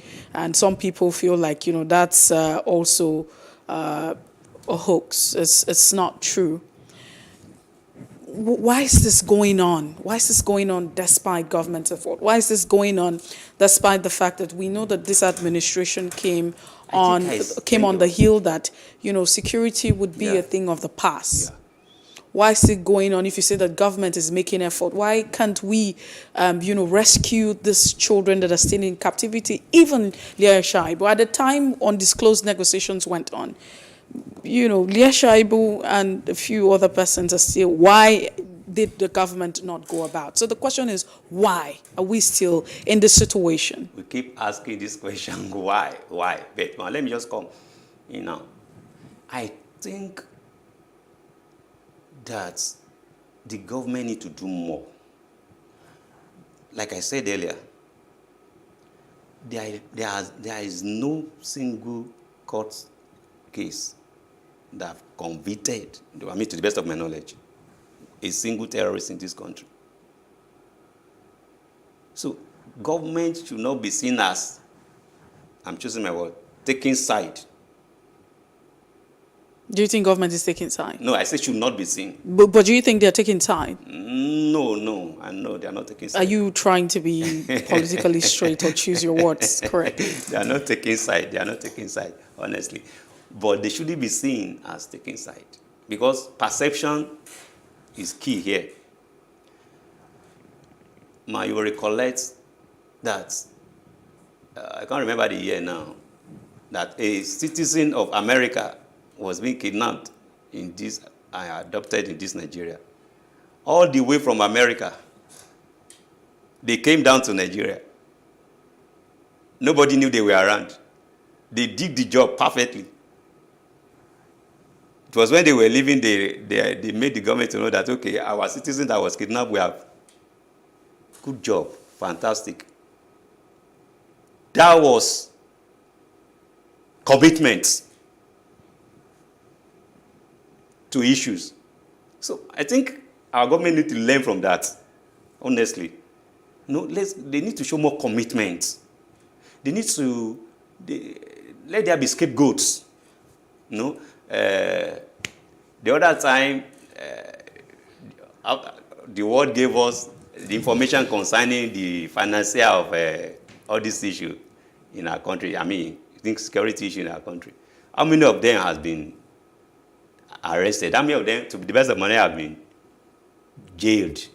So So let's government not be seen as if, I'm choosing my word, they don't have the willpower to tackle this issue. They shouldn't be seen as not having the. So if there is a if there have been punishment strong enough, these people would have been deterred.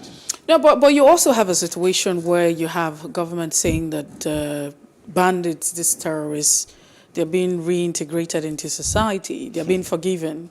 They're being handled like, given amnesty. That's what it is. That's what's been said. So what kind of efforts can government show when government is taking a side? Because you're saying that it shouldn't look like government is taking a side, in your words, but perception, you say, it's key. It's better than facts. And so this is what is being perceived with this action. Do you think that government is sincere in the fight against terrorism and also protecting our children on this, especially, look at the statistics. We don't even have time to begin to read them out for you. The figures, the number of schools that are closed, the number of children that are in captivity, and not the fact you also want to agree that some are not very reported. Sure. So you want to agree because of the security threat as well. Yeah. So those who would go to report, bring this news to you. Yeah. So do you think that government is very honest in protecting the lives of our children and ensuring that they have access, to quality education as a human right? No, I'm not. We're just talking. It's our country, and when we have to talk about these things. But like I said, perception is key. No, decisions speak for itself. I totally understand. But let's get to your book now. You authored a book. By the grace of God. What exactly is the reason for this book, and what has this book achieved at the time that you have put it out up until this moment that we speak? What's the motivation behind this book? Yeah, thank you very much let me say I appreciate the opportunity to come and talk about the book. To me, is God-given vision to me. One morning, God called my attention to the plight of Leah, particularly. Just Leah? I said particularly. I'm going somewhere. No, we have talked about insecurity generally. But the issue of Leah, it is insecurity that led to issue of Leah. So let me just take it from Leah, then I'll just be patient with me, man. God called my attention to our issue. And the question was that, how many of us, Christians, with our titles, with our position, could actually pay the price that Leah is still presently paying in captivity? You will recollect, ma, that she is being held back due to her faith. Decision not to renounce her faith. We can't shy away from that. That was the reason why she is still in captivity. So, this is not an easy thing for anybody to do.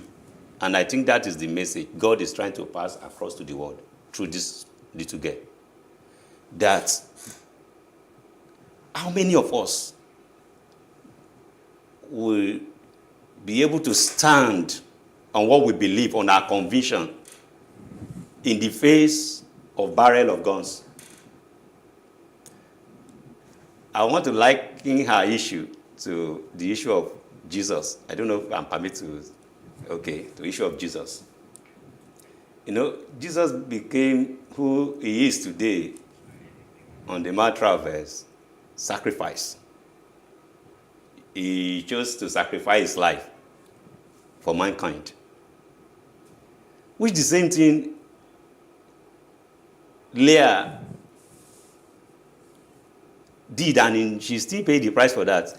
she chose to sacrifice her freedom for Christ. You will recollect that others were being returned, although 5 died in the process of being added into the vehicle. But others were returned, but Leah is still in captivity.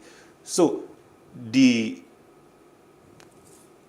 price that this girl paid and she's still paying presently is not what anybody should wish away, as though it's not important.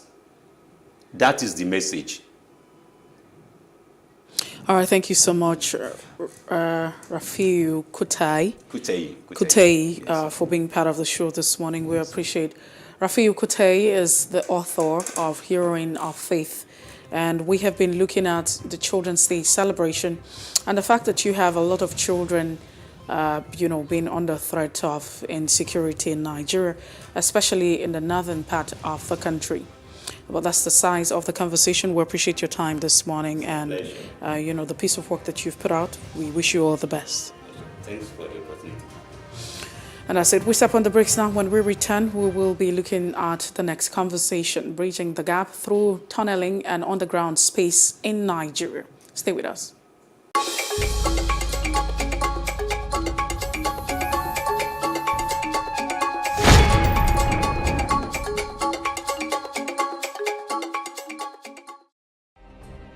Nigeria's Niger Delta region, from where the black gold fuels Africa's largest economy, where the lines between wealth and poverty has never been thinner. Conflicts, poverty, insecurity, and environmental challenges daily confront the region. How can the Niger Delta story be changed for the better? Join Mamude Akuga at 9 p.m. every Friday evening on Plus TV Africa as he probes deep in search of solutions. Inside the Niger Delta with Mamude Akuga, the authentic voice of Nigeria's oil-rich region.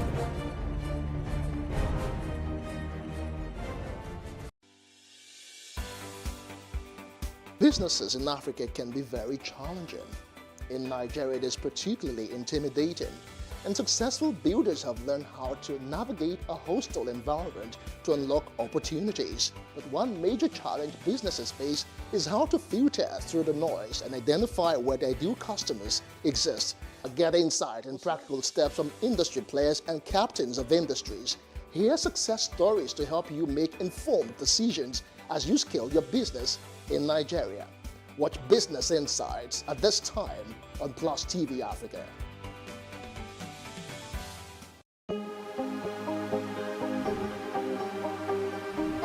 Is it for upcoming artists to blow in Nigeria?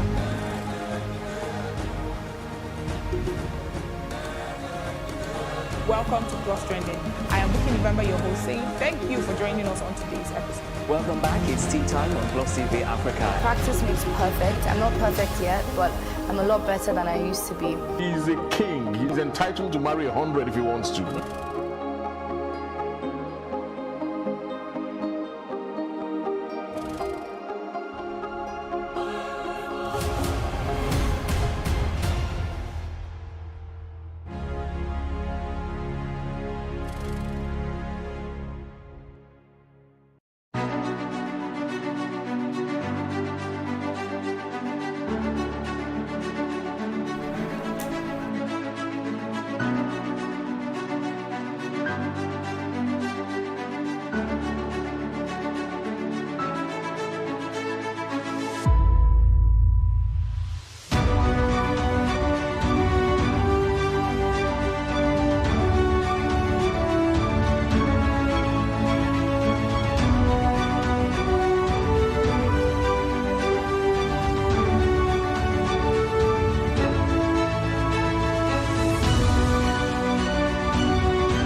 what we do not understand, we will stigmatize. What you can see is the remaining of the tanker that exploded. The suspect equally confessed.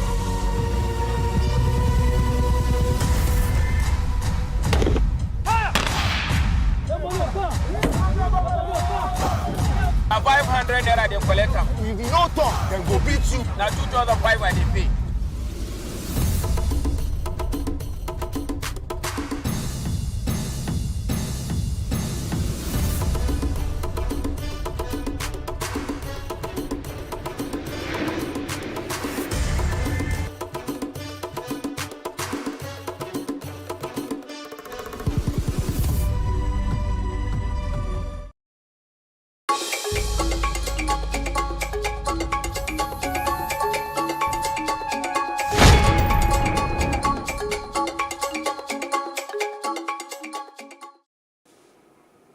Welcome back. It's The Breakfast on Plus TV Africa. We head straight to our second conversation. At this point, we look at the infrastructural deficit.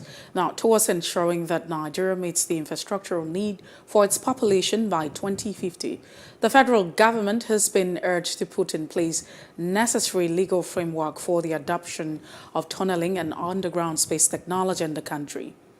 Transportation Minister Rotimi Amechi had said, in view of the reality, there will be need to build capacity of Nigerians to embrace the imperatives of developing the underground space, broaden it to combat the challenges that mitigates the impact of congestion in Nigeria's growing city. Studies in Europe have shown huge urban benefits of technology to include the resolution and solution to traffic issues in cities, save time for the rest, fun and study, air quality improvement, decrease in fuel consumption, vehicle operational costs, decrease in daily death rate. Tunnel is important for transportation and clean energy, drinking water for irrigation, internet and electricity cables, air conditioning, as well as sanitation. Abidemi Agor is a chairman, Tunneling Association of Nigeria, currently advocating the development of tunneling and underground space infrastructure in the energy city of sub-Saharan Africa, especially Nigeria and maybe Lagos. It's good to have you join us, Abidemi Agor. Thank you very much. It's an absolute pleasure to be here with you this morning. Okay. So let's get straight to it. I mean, as fantastic and as brilliant as all of the benefits for having, tunneling in our space and underground space technology, do you think that we're ripe for this? I would not just say we're ripe for it. I would say that we're well overdue, for a city the magnitude of Lagos State, which is also classed as one of the biggest cities in Africa. Africa deemed to be the fastest urbanizing continent in the world. We already have challenges with our urban space in terms of the density and the congestion that we have in the city. So underground space use actually offers offers an alternative for us to be able to plan and develop our city in such a way that will be more habitable. Mm. But just like we had that conversation before, we're right here now. If you look at what we have already, we're talking about the road infrastructure. That's right. And we're not faring well. We're not doing well with the road infrastructure. The roads are really almost nothing to write home about. Now, if you look at Lagos as a city, biggest city, Africa business city, whatever it is you target, you want to also look at the fact that, poor road network is also an issue. So do you think that we can actually say that, hey, we should be delving? It's like we're jumping, from one point, from age 1 to 10. So I would like to look at it from a different perspective. So there's a cause for inaction, and the cause for inaction is basically what we're seeing. The reason we have bad roads is because the capacity for those roads are basically they've been exceeded.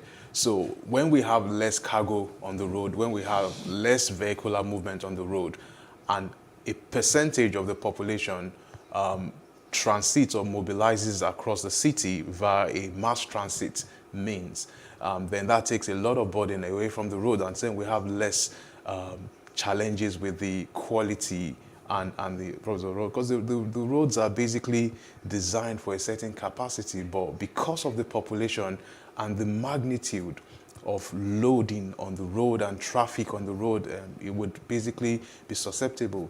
So for me, I would say the biggest challenge now is that there's a puzzle, there's an element, a piece in the jigsaw that is missing.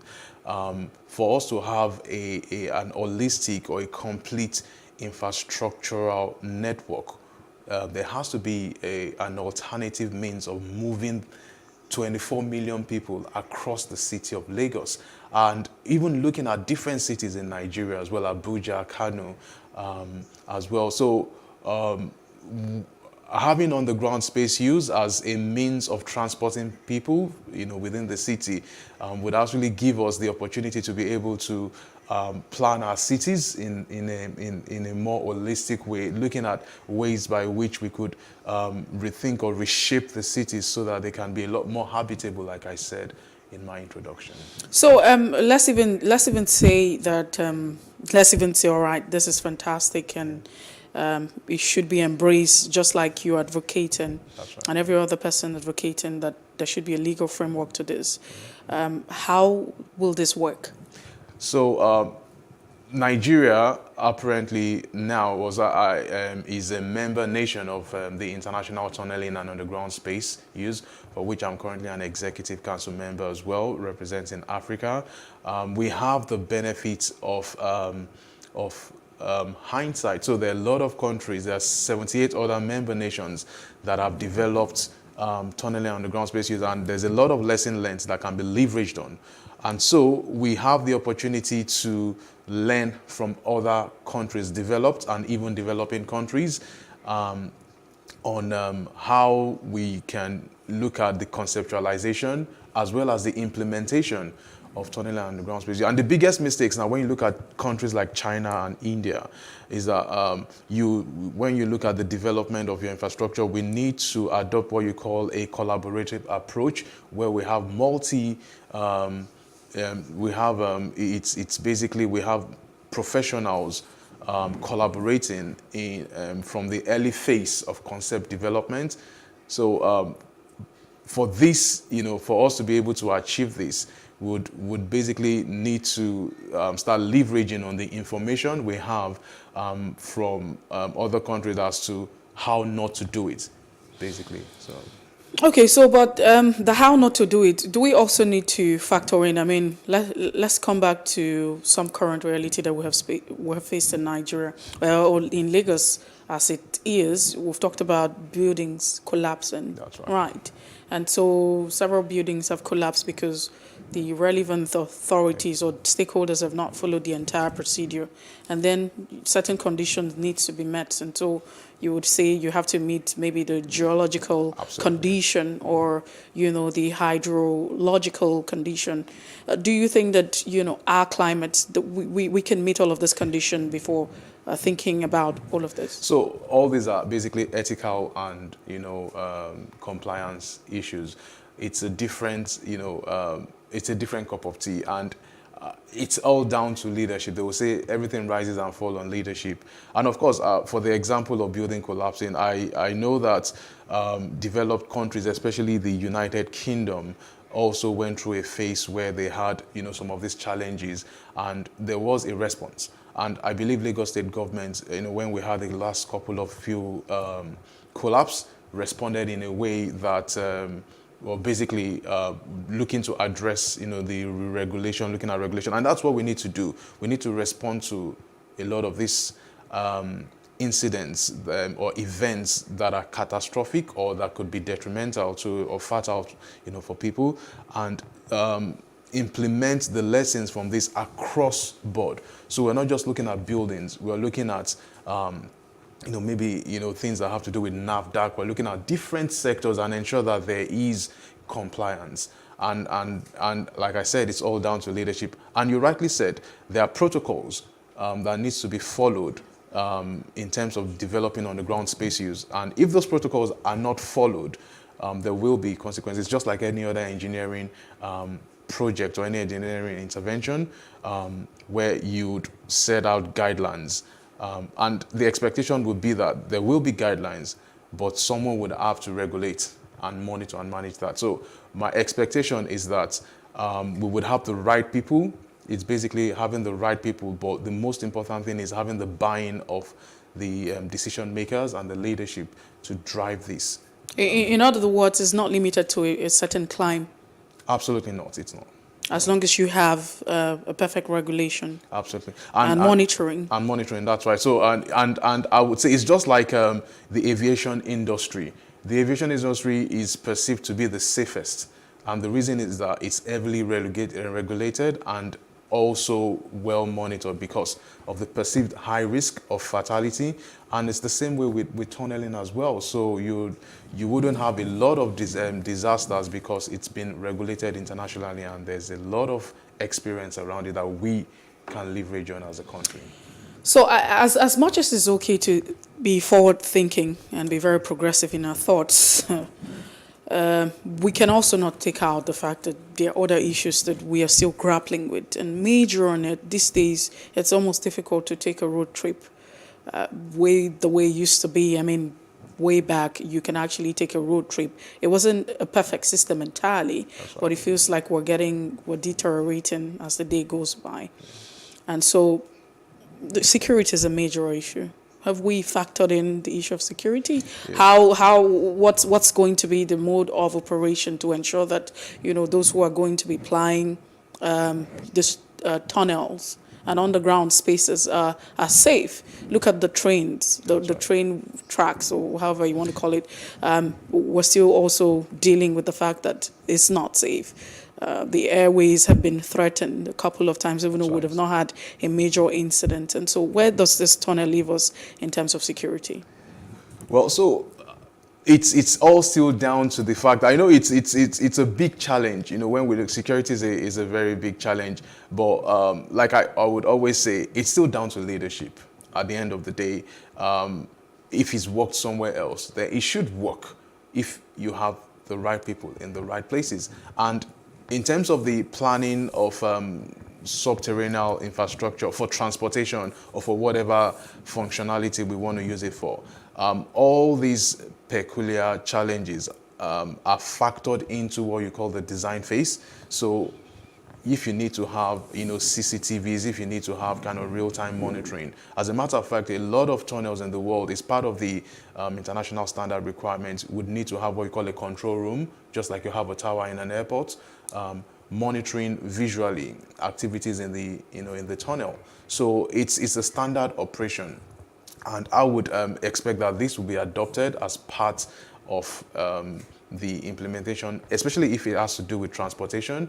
But like I said, you can use underground space for different things, for utility tunnels, for sewage and water, for storage, and you can even use it as a basement park. So whatever you want to use it to, you could adopt the level of security framework that you want on it and around it. But so, can you take us through an update? How far is the Nigerian government, going with this? How far have we embraced this development and initiative? Yeah, so obviously the initiative started a couple of years ago, about 4 years ago, and since then we've had interfaces with the Ministry of Transportation, Lands, Ministry of Housing as well, and Ministry of Water Resources, and a few other MDAs. It will interest you to know that I think the one of the most interesting highlights has been the adoption of tunneling underground space using the Land Transport Act, and that was done in 2019 when we had Senator Gbenga Ashafa and Senator Mama Gege as the chairman and co-chair of the committee at the time. But yeah, that was the phase where that was adopted. But I believe now we're now overdue for the next phase, which is implementation. This now has to be implemented into some kind of strategic master plan for how we plan our cities. Is it limited to, mega cities, or it cuts across the 36 states of the Federation, including the FCT? It will cut across the 36 states of the Federal Federation. And maybe later on, I would also touch on an initiative that we're working on that is basically addressing how underground space use can be integrated, for the 36 states. of the Federation. Many thanks, Abidemi Agor, for being part of the conversation this morning. I appreciate your time. Thank you very much. It's an absolute pleasure. Well, we have been talking about an initiative that a lot of experts and a lot of persons think it would be a good development for Africa and Nigeria. That's it this morning on our conversation on The Breakfast. If you missed out on any part of it, it's all right to follow us on Facebook, Twitter and Instagram. Do subscribe to our YouTube channel at Plus TV Africa, Plus TV Africa Lifestyle. I am Messi Bokume. Thanks for watching. Have a fantastic Friday and happy Children's Day to all of the great, fantastic, amazing children out there.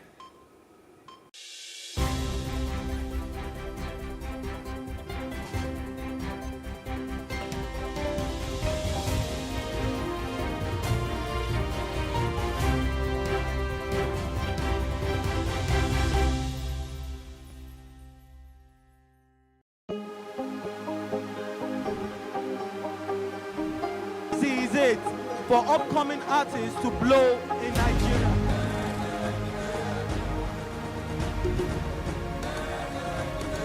Welcome to Plus Trending. I am Booking November, your host, saying thank you for joining us on today's episode. Welcome back. It's tea time on Plus TV Africa. Practice makes perfect. I'm not perfect yet, but I'm a lot better than I used to be. He's a king. He's entitled to marry 100 if he wants to.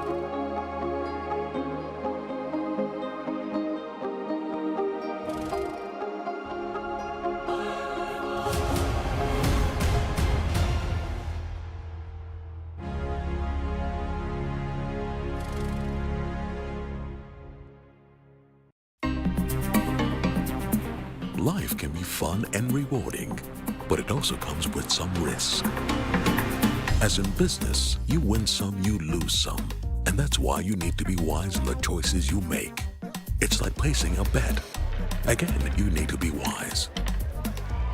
Wise in choosing an innovative platform with the highest market options and highest odds ever.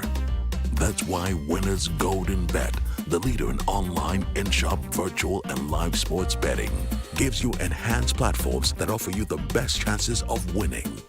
For betting on live soccer matches, live dog races, and virtual games. Winners Golden Bet is your best bet. Instant payment of winnings guaranteed. Play online or in any of our numerous shops nearest to you. Hey guys, be wise. Play on Winners Golden Bet. Winners Golden Bet, the wise choice.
Who would have thought that the faith of Leah Sharibu would make a nation struggle for survival? Who would have thought that a line from the Bible would be stronger than a rifle and make this girl just to die down to the night? She is the hero of faith. Heroes of faith, the scar from the battle is their greatest title, not silver or gold. Heroes of faith, their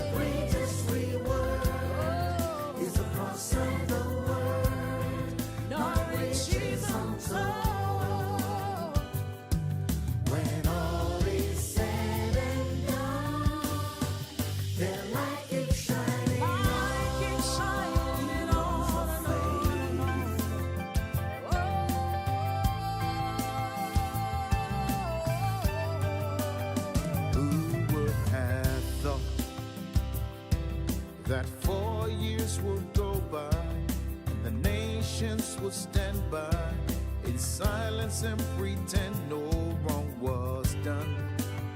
Who would have thought that no amount of darkness can quench the smallest light? Oh, daughter of Zion, keep shining on. You're the hero of faith. Heroes of faith, the scar from the battle is their greatest title, not silver or gold. Heroes of faith, their greatest reward is the cross and the word, not riches untold. When all is said and done, their light keeps shining on. Shining, shining, shining. Oh, shine the light. Something about the Lord, His love is His power, And there is no lover that can give his life and die for his friends. Something about the Lord, His kingdom is forever. He will rule the world with power, in righteousness, peace, and joy. He is the hero of faith. Oh, heroes of faith, the scar from the battle is their greatest title, not silver or gold. Heroes of faith, their greatest reward is the cross and the word, not riches untold. When all is said and done, their light keeps shining on.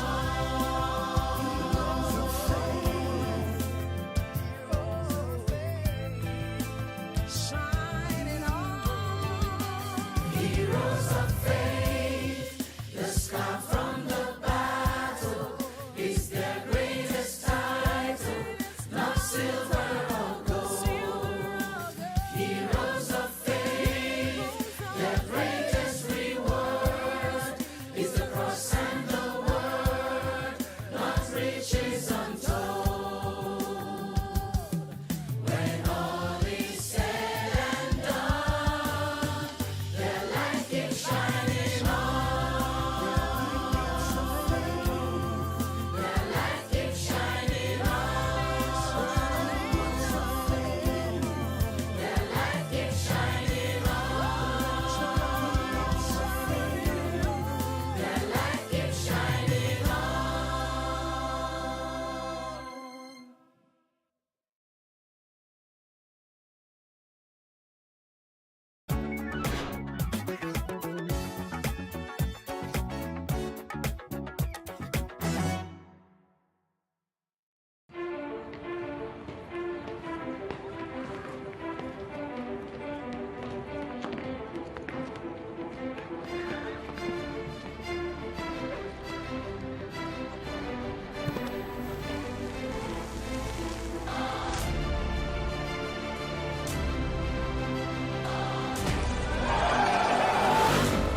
Good morning. I am Khadijat Balogu, and this is the news brief.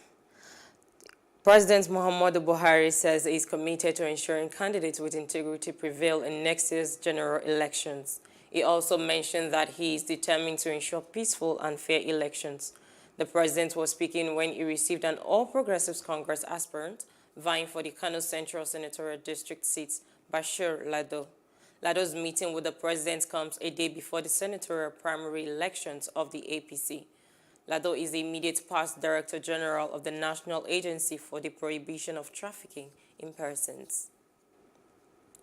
The national leader of APC, Asiwaju Bola Tinubu, has said that he is in the presidential race to unite and develop the country.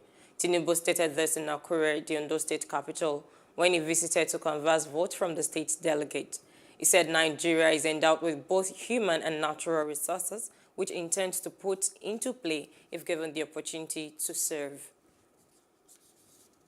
Our diversity for prosperity rather than division. There's merit in our collaboration to recognize the need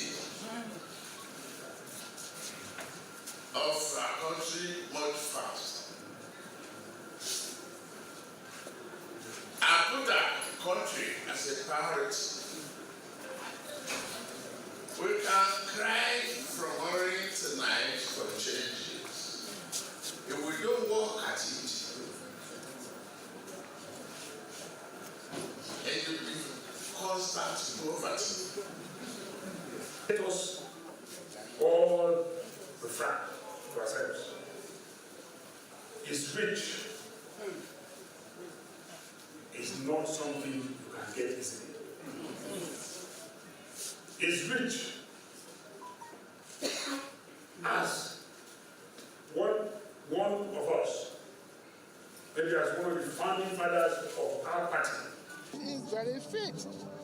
Fit physically, fit mentally, and prepared to re-engineer the economy of Nigeria and move Nigeria forward.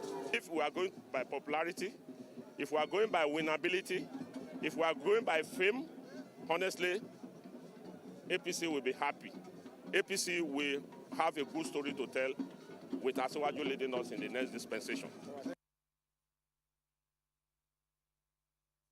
And in Lagos State, the governor of the state, Babajide Sanwo-Olu, has clinched the APC ticket to run for second term in the 2023 governorship election in the state. Sanwo-Olu, a sole aspirant at the primary, was endorsed via votes by delegates. Our correspondent, Love Ikukoyedo, can cover the governorship primary for Plus TV News and now reports. Delegates arrived at the venue of the governorship primary election as early as 10 a.m., but it wasn't until 2 p.m. before the exercise commenced. Finally, the exercise kicked off after the completion of accreditation for ad hoc delegates amidst tight security and watch of officials of the Independent National Electoral Commission, INEC. Other local governments, Oshodi, Solo. Out of the three contestants for the APC governorship ticket, only the incumbent, Governor Babajide Sanwo-Olu, was on ground. Other two aspirants in the race, a former commissioner, Wale Oluwo, and a former permanent secretary, Abdul Ahmed Mustafa, didn't turn up, giving Sanwo-Olu an express course to victory. Well, Lagos is one family, one state, one party. And so the exercise is transparent, it's going on well, and everything is taking place the way we expected. You can see the seriousness, the passion, the love and commitment they have exhibited.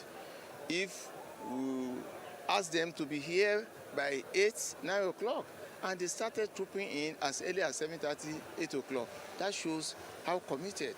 Congratulating the incumbent governor on his victory, Yuguda explains that the two aspirants were disqualified from participating in the exercise by the screening and appeal committees. I know that there are three aspirants that both formed from Lagos.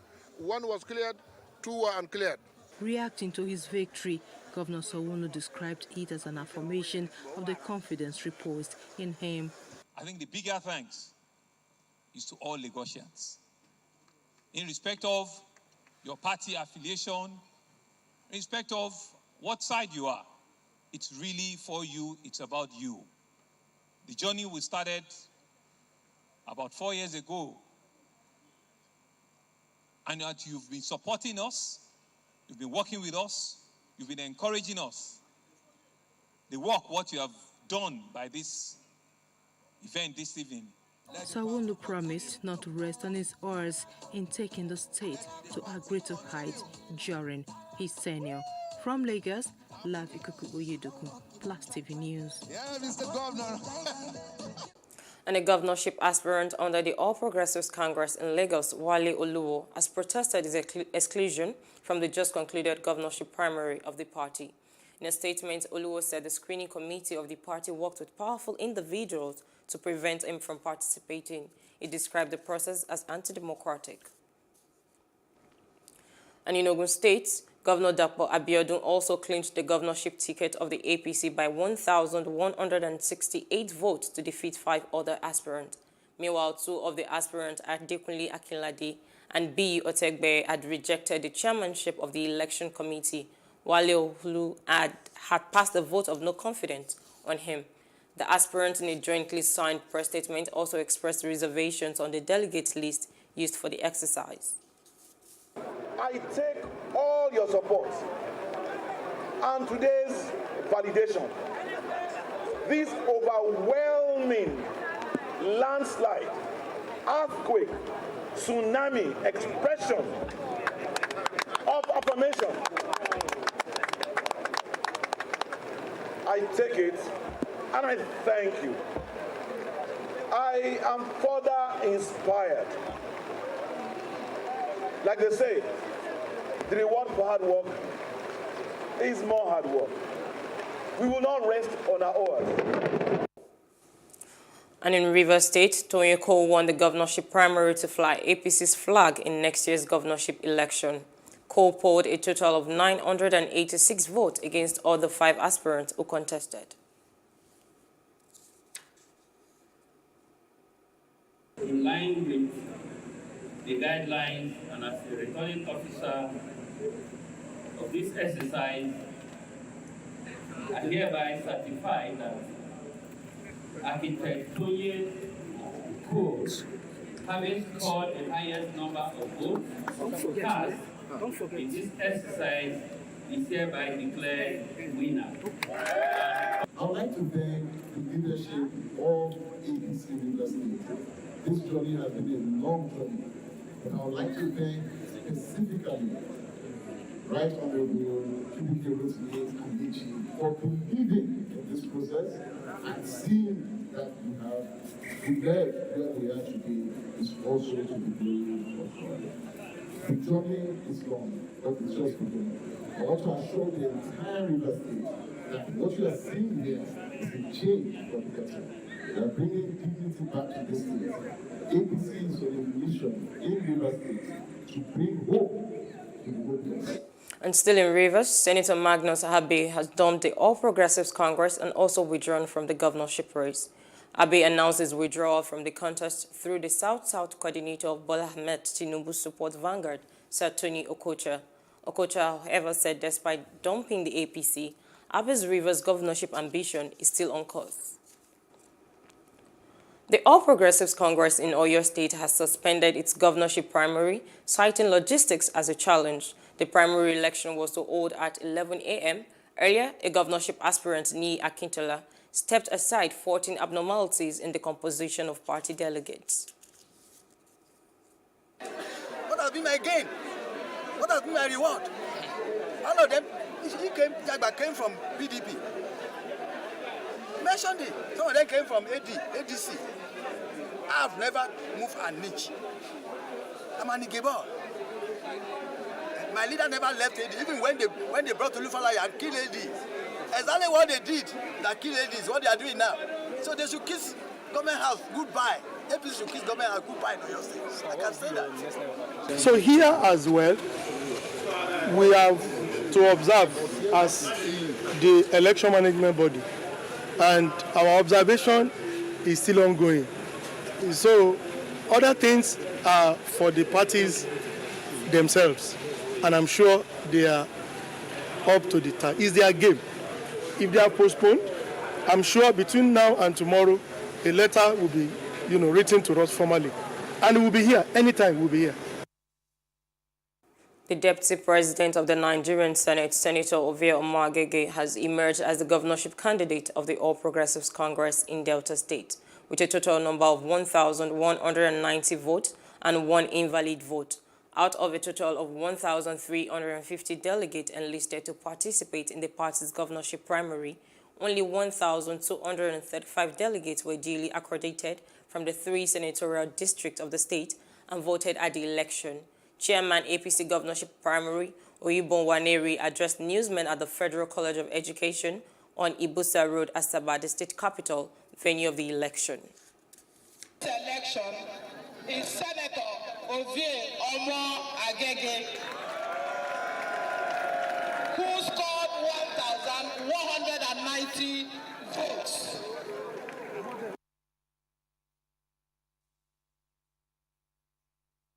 To create more jobs in the state. Creation and expansion of employment and empowerment for our people. We're going to focus on development, especially infrastructural development for our people.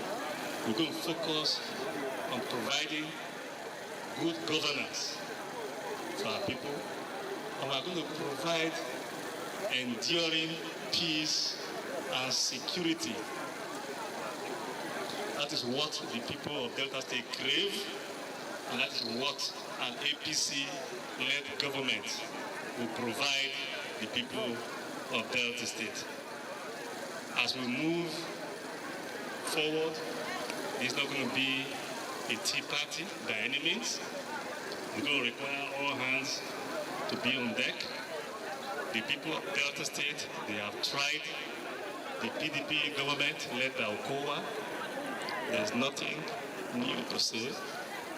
They know that the government has failed, and they are going to pick somebody to perpetuate the same failure. And in Taraba, political thugs invaded the APC stakeholders meeting in Jalingo, causing confusion. The meeting, which was attended by 6 governorship aspirants, was altered by the invasion. The Commissioner of Police, who confirmed the incident, said the police restored sanity immediately it received an emergency call from the party state chairman. Some young men or thugs seen with dangerous weapons. We are on top of the situation.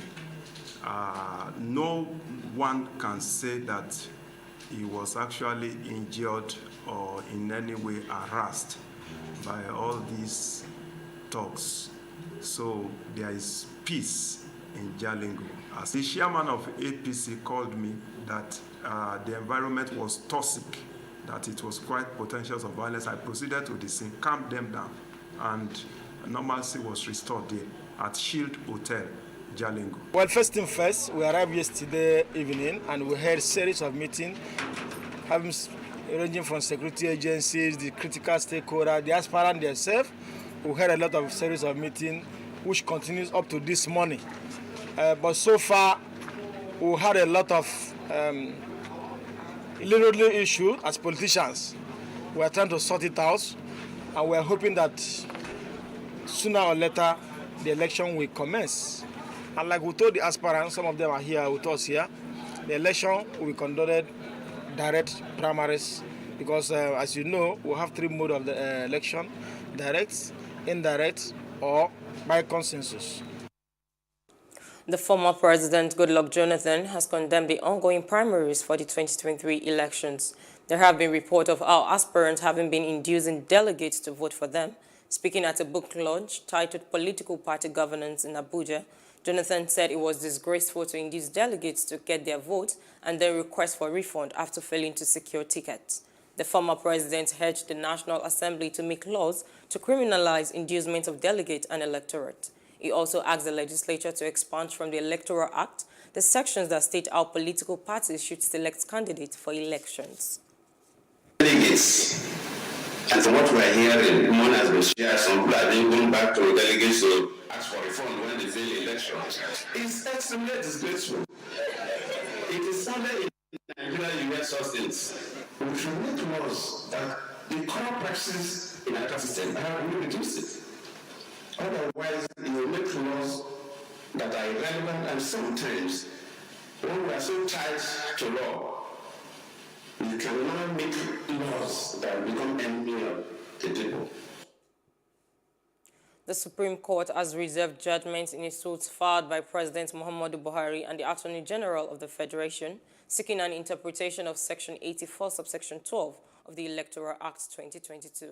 The 7-man panel led by Justice Muhammad Datijo says the date will be communicated to the parties involved in the suit after taking argument from parties and adopting their processes. At the proceedings on Thursday, the All Progressive Grand Alliance, APGA, and the Nigeria Bar Association, NBA, brought an application seeking to be joined as interested parties. The senior advocate of Nigeria and right activist Mr. Femi Falana has called on President Muhammadu Buhari to sack the governor of the Central Bank of Nigeria, Godwin Emefiele. Addressing a Southwest Youth and Women Conference in Ado-Ekiti, Falana said Emefiele's continued stay in office as CBN governor could erode and compromise the credibility of the 2023 general elections. Emefiele had indicated interest to contest as president in 2023 on the platform of the ruling All Progressives Congress, but rescinded on the decision. Falana said that for free, fair, and credible 2023 general elections, INEC should not keep sensitive election materials at the CBN because the Emefiele is a card-carrying member of the APC. Meanwhile, Ekiti State is to hold its governorship elections on June 18th, while that of Osun is built for July 16th. The Federal Ministry of Agriculture and Rural Development, in collaboration with relevant sectors and stakeholders, is creating awareness among hunting communities and the general public of the outbreak of the virus monkeypox and prevention of disease. The Minister of Agriculture and Rural Development, Muhammad Abubakar, said if the outbreak of the disease is left unchecked, it would affect farmers and significantly lead to low agricultural production. He urges the general public to avoid contact with animals that could harbor the virus, including animals that are sick or found dead where monkeypox occurs. The general public is hereby advised to avoid contact with animals that could harbor the virus, including animals that are sick or found dead where monkeypox occurs. Avoid contact with any material such as bedding that has been in contact with a sick animal. Practice good hand hygiene, such as the washing of hands and the use of alcohol-based sanitizers after contact with infected animals or humans. The Ministry would like to assure the general public and the international community of our resolve to continue to collaborate with relevant sectors and stakeholders to promptly contain the disease in the event of an outbreak in the country. And as Nigeria prepares for another round of elections in 2023, citizens have continued to express their views on what their expectations are. And that's on Street Views. Take a listen. Okay, we'll bring that back to you subsequently. Moving on to other parts of Africa, the Executive Council of the African Union have met in Malabo ahead of a 2-day summit set to tackle the humanitarian and political crisis the continent faces. In an address in Malabo, the AU Commission chairperson pointed at different issues about 20 heads of state are due to tackle, from Libya in North Africa to Mozambique in Southern Africa, from Mali in West Africa to Somalia in the Horn of Africa, across the Sahel, the Lake Chad Basin, down to the east of the DRC in Central Africa, where terrorism has continued to spread a deadly web with considerable consequences on finances, economies, and people's safety. And outside Africa, Ukrainian President Volodymyr Zelensky has complained about division inside the European Union over more sanctions against Russia and asked why some nations were being allowed to block the plan. The EU is discussing a 6th round of punitive measures, including an embargo on Russian oil imports. Such a move requires unanimity, but Hungary opposes the idea for now on the grounds its economy would suffer too much. Zelensky is in a late-night address wondered how many more weeks it takes the European Union to agree on a sixth package, noting that Russia was receiving €1 billion a day from the 27-nation bloc for energy supplies. China and Russia have vetoed a U.S.-led push to impose more United Nations sanctions on North Korea over its renewed ballistic missile launches, publicly splitting the United Nations Security Council for the first time since it started punishing Pyongyang in 2006. The remaining 13 council members all voted in favor of the United States drafted resolution that proposed banning tobacco and oil exports to North Korea, whose leader, Kim Jong-un, is a chain smoker. U.S. Ambassador to the United Nations, Linda Thomas-Greenfield, described the vote as a disappointing day for the Council. It goes without saying that this is a disappointing day for this Council. The Council has refused to take action in response to the DPRK's unlawful launching of intercontinental ballistic missiles. I wish I could say I am surprised. We have been circulating a draft of this resolution for 9 weeks. In that time, the countries vetoing this resolution have refused to engage on the text despite our commitment to inclusivity and flexibility during consultations. Before today, this Council had a remarkable record of consensus and collective action on this issue going back many years. In 2016 and again in 2017, the Council unanimously responded to DPRK provocations with resolutions that impose sanctions and bring collective condemnation to a very real threat to peace and security. Today, 2 permanent members of this Council chose to veto rather than act. Thank you, Madam President. And in business news, Twitter investors are suing Elon Musk and the social media platform over the handling of billionaire's $44 billion bid for the company. The case alleges he violated California corporate laws in a number of ways and accuses the Tesla boss of wrongful conduct, as his false statement and market manipulation have created chaos at Twitter's headquarters in San Francisco. The lawsuit also said Musk benefited financially by delaying the disclosure of a significant stake in Twitter and is planned to become a board member of the company. And in entertainment news, the federal government has filed 23-count charges against Peter Nwachukwu, the husband of late popular gospel singer Osinachi, even as the prosecutor accused the defendant of forcefully ejecting the deceased from the family home and pushing her out of a moving vehicle. The charges of culpable homicide under Sections 104 and 379 of the Administration of Criminal Justice Act 2015 and Section 221 of the Penal Code and the Violence Against Persons Prohibition Act were by the Federal Ministry of Justice before the FCT High Court. The charges dated May the 20th was signed by the head, Sexual and Gender-Based Violence, Department of Public Prosecutions of the Federation, Ministry of Justice, Yewande Gbola Awokpetu. And in sport news, Nigeria Professional Football League side Kwara United has debunked claims that the club had signed a new coach in place of Abdullahi Bifo, who traveled to the United States for medical treatment. According to the club chairman, Kumbi Titiloye, the former Abia Warriors and Katsina United golfer, was granted some days off to travel abroad for urgent medical treatment.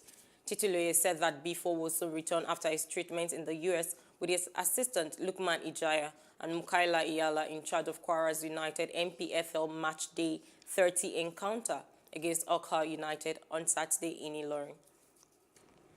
And that's the news brief. For more stories, please follow us on our Facebook, Twitter, and Instagram. And do subscribe to our YouTube channel at Plus TV Africa and Plus TV Africa Lifestyle. I am Khadijat Balogun. Many thanks for watching.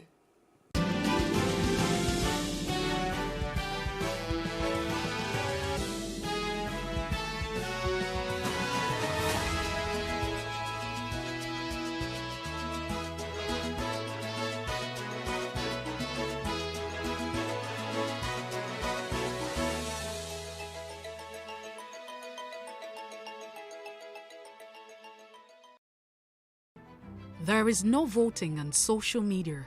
To vote, you would require a permanent voter's card. To get your PVC, Visit cvr.inecnigeria.org. Create your account with a valid email address and start the registration process. An activation link will be sent to you. Click on the link and activate your account. Fill out the form, pick and submit a convenient date and time for your biometrics. Print the application slip, which should have your QR code. On the appointed date, go to the nearest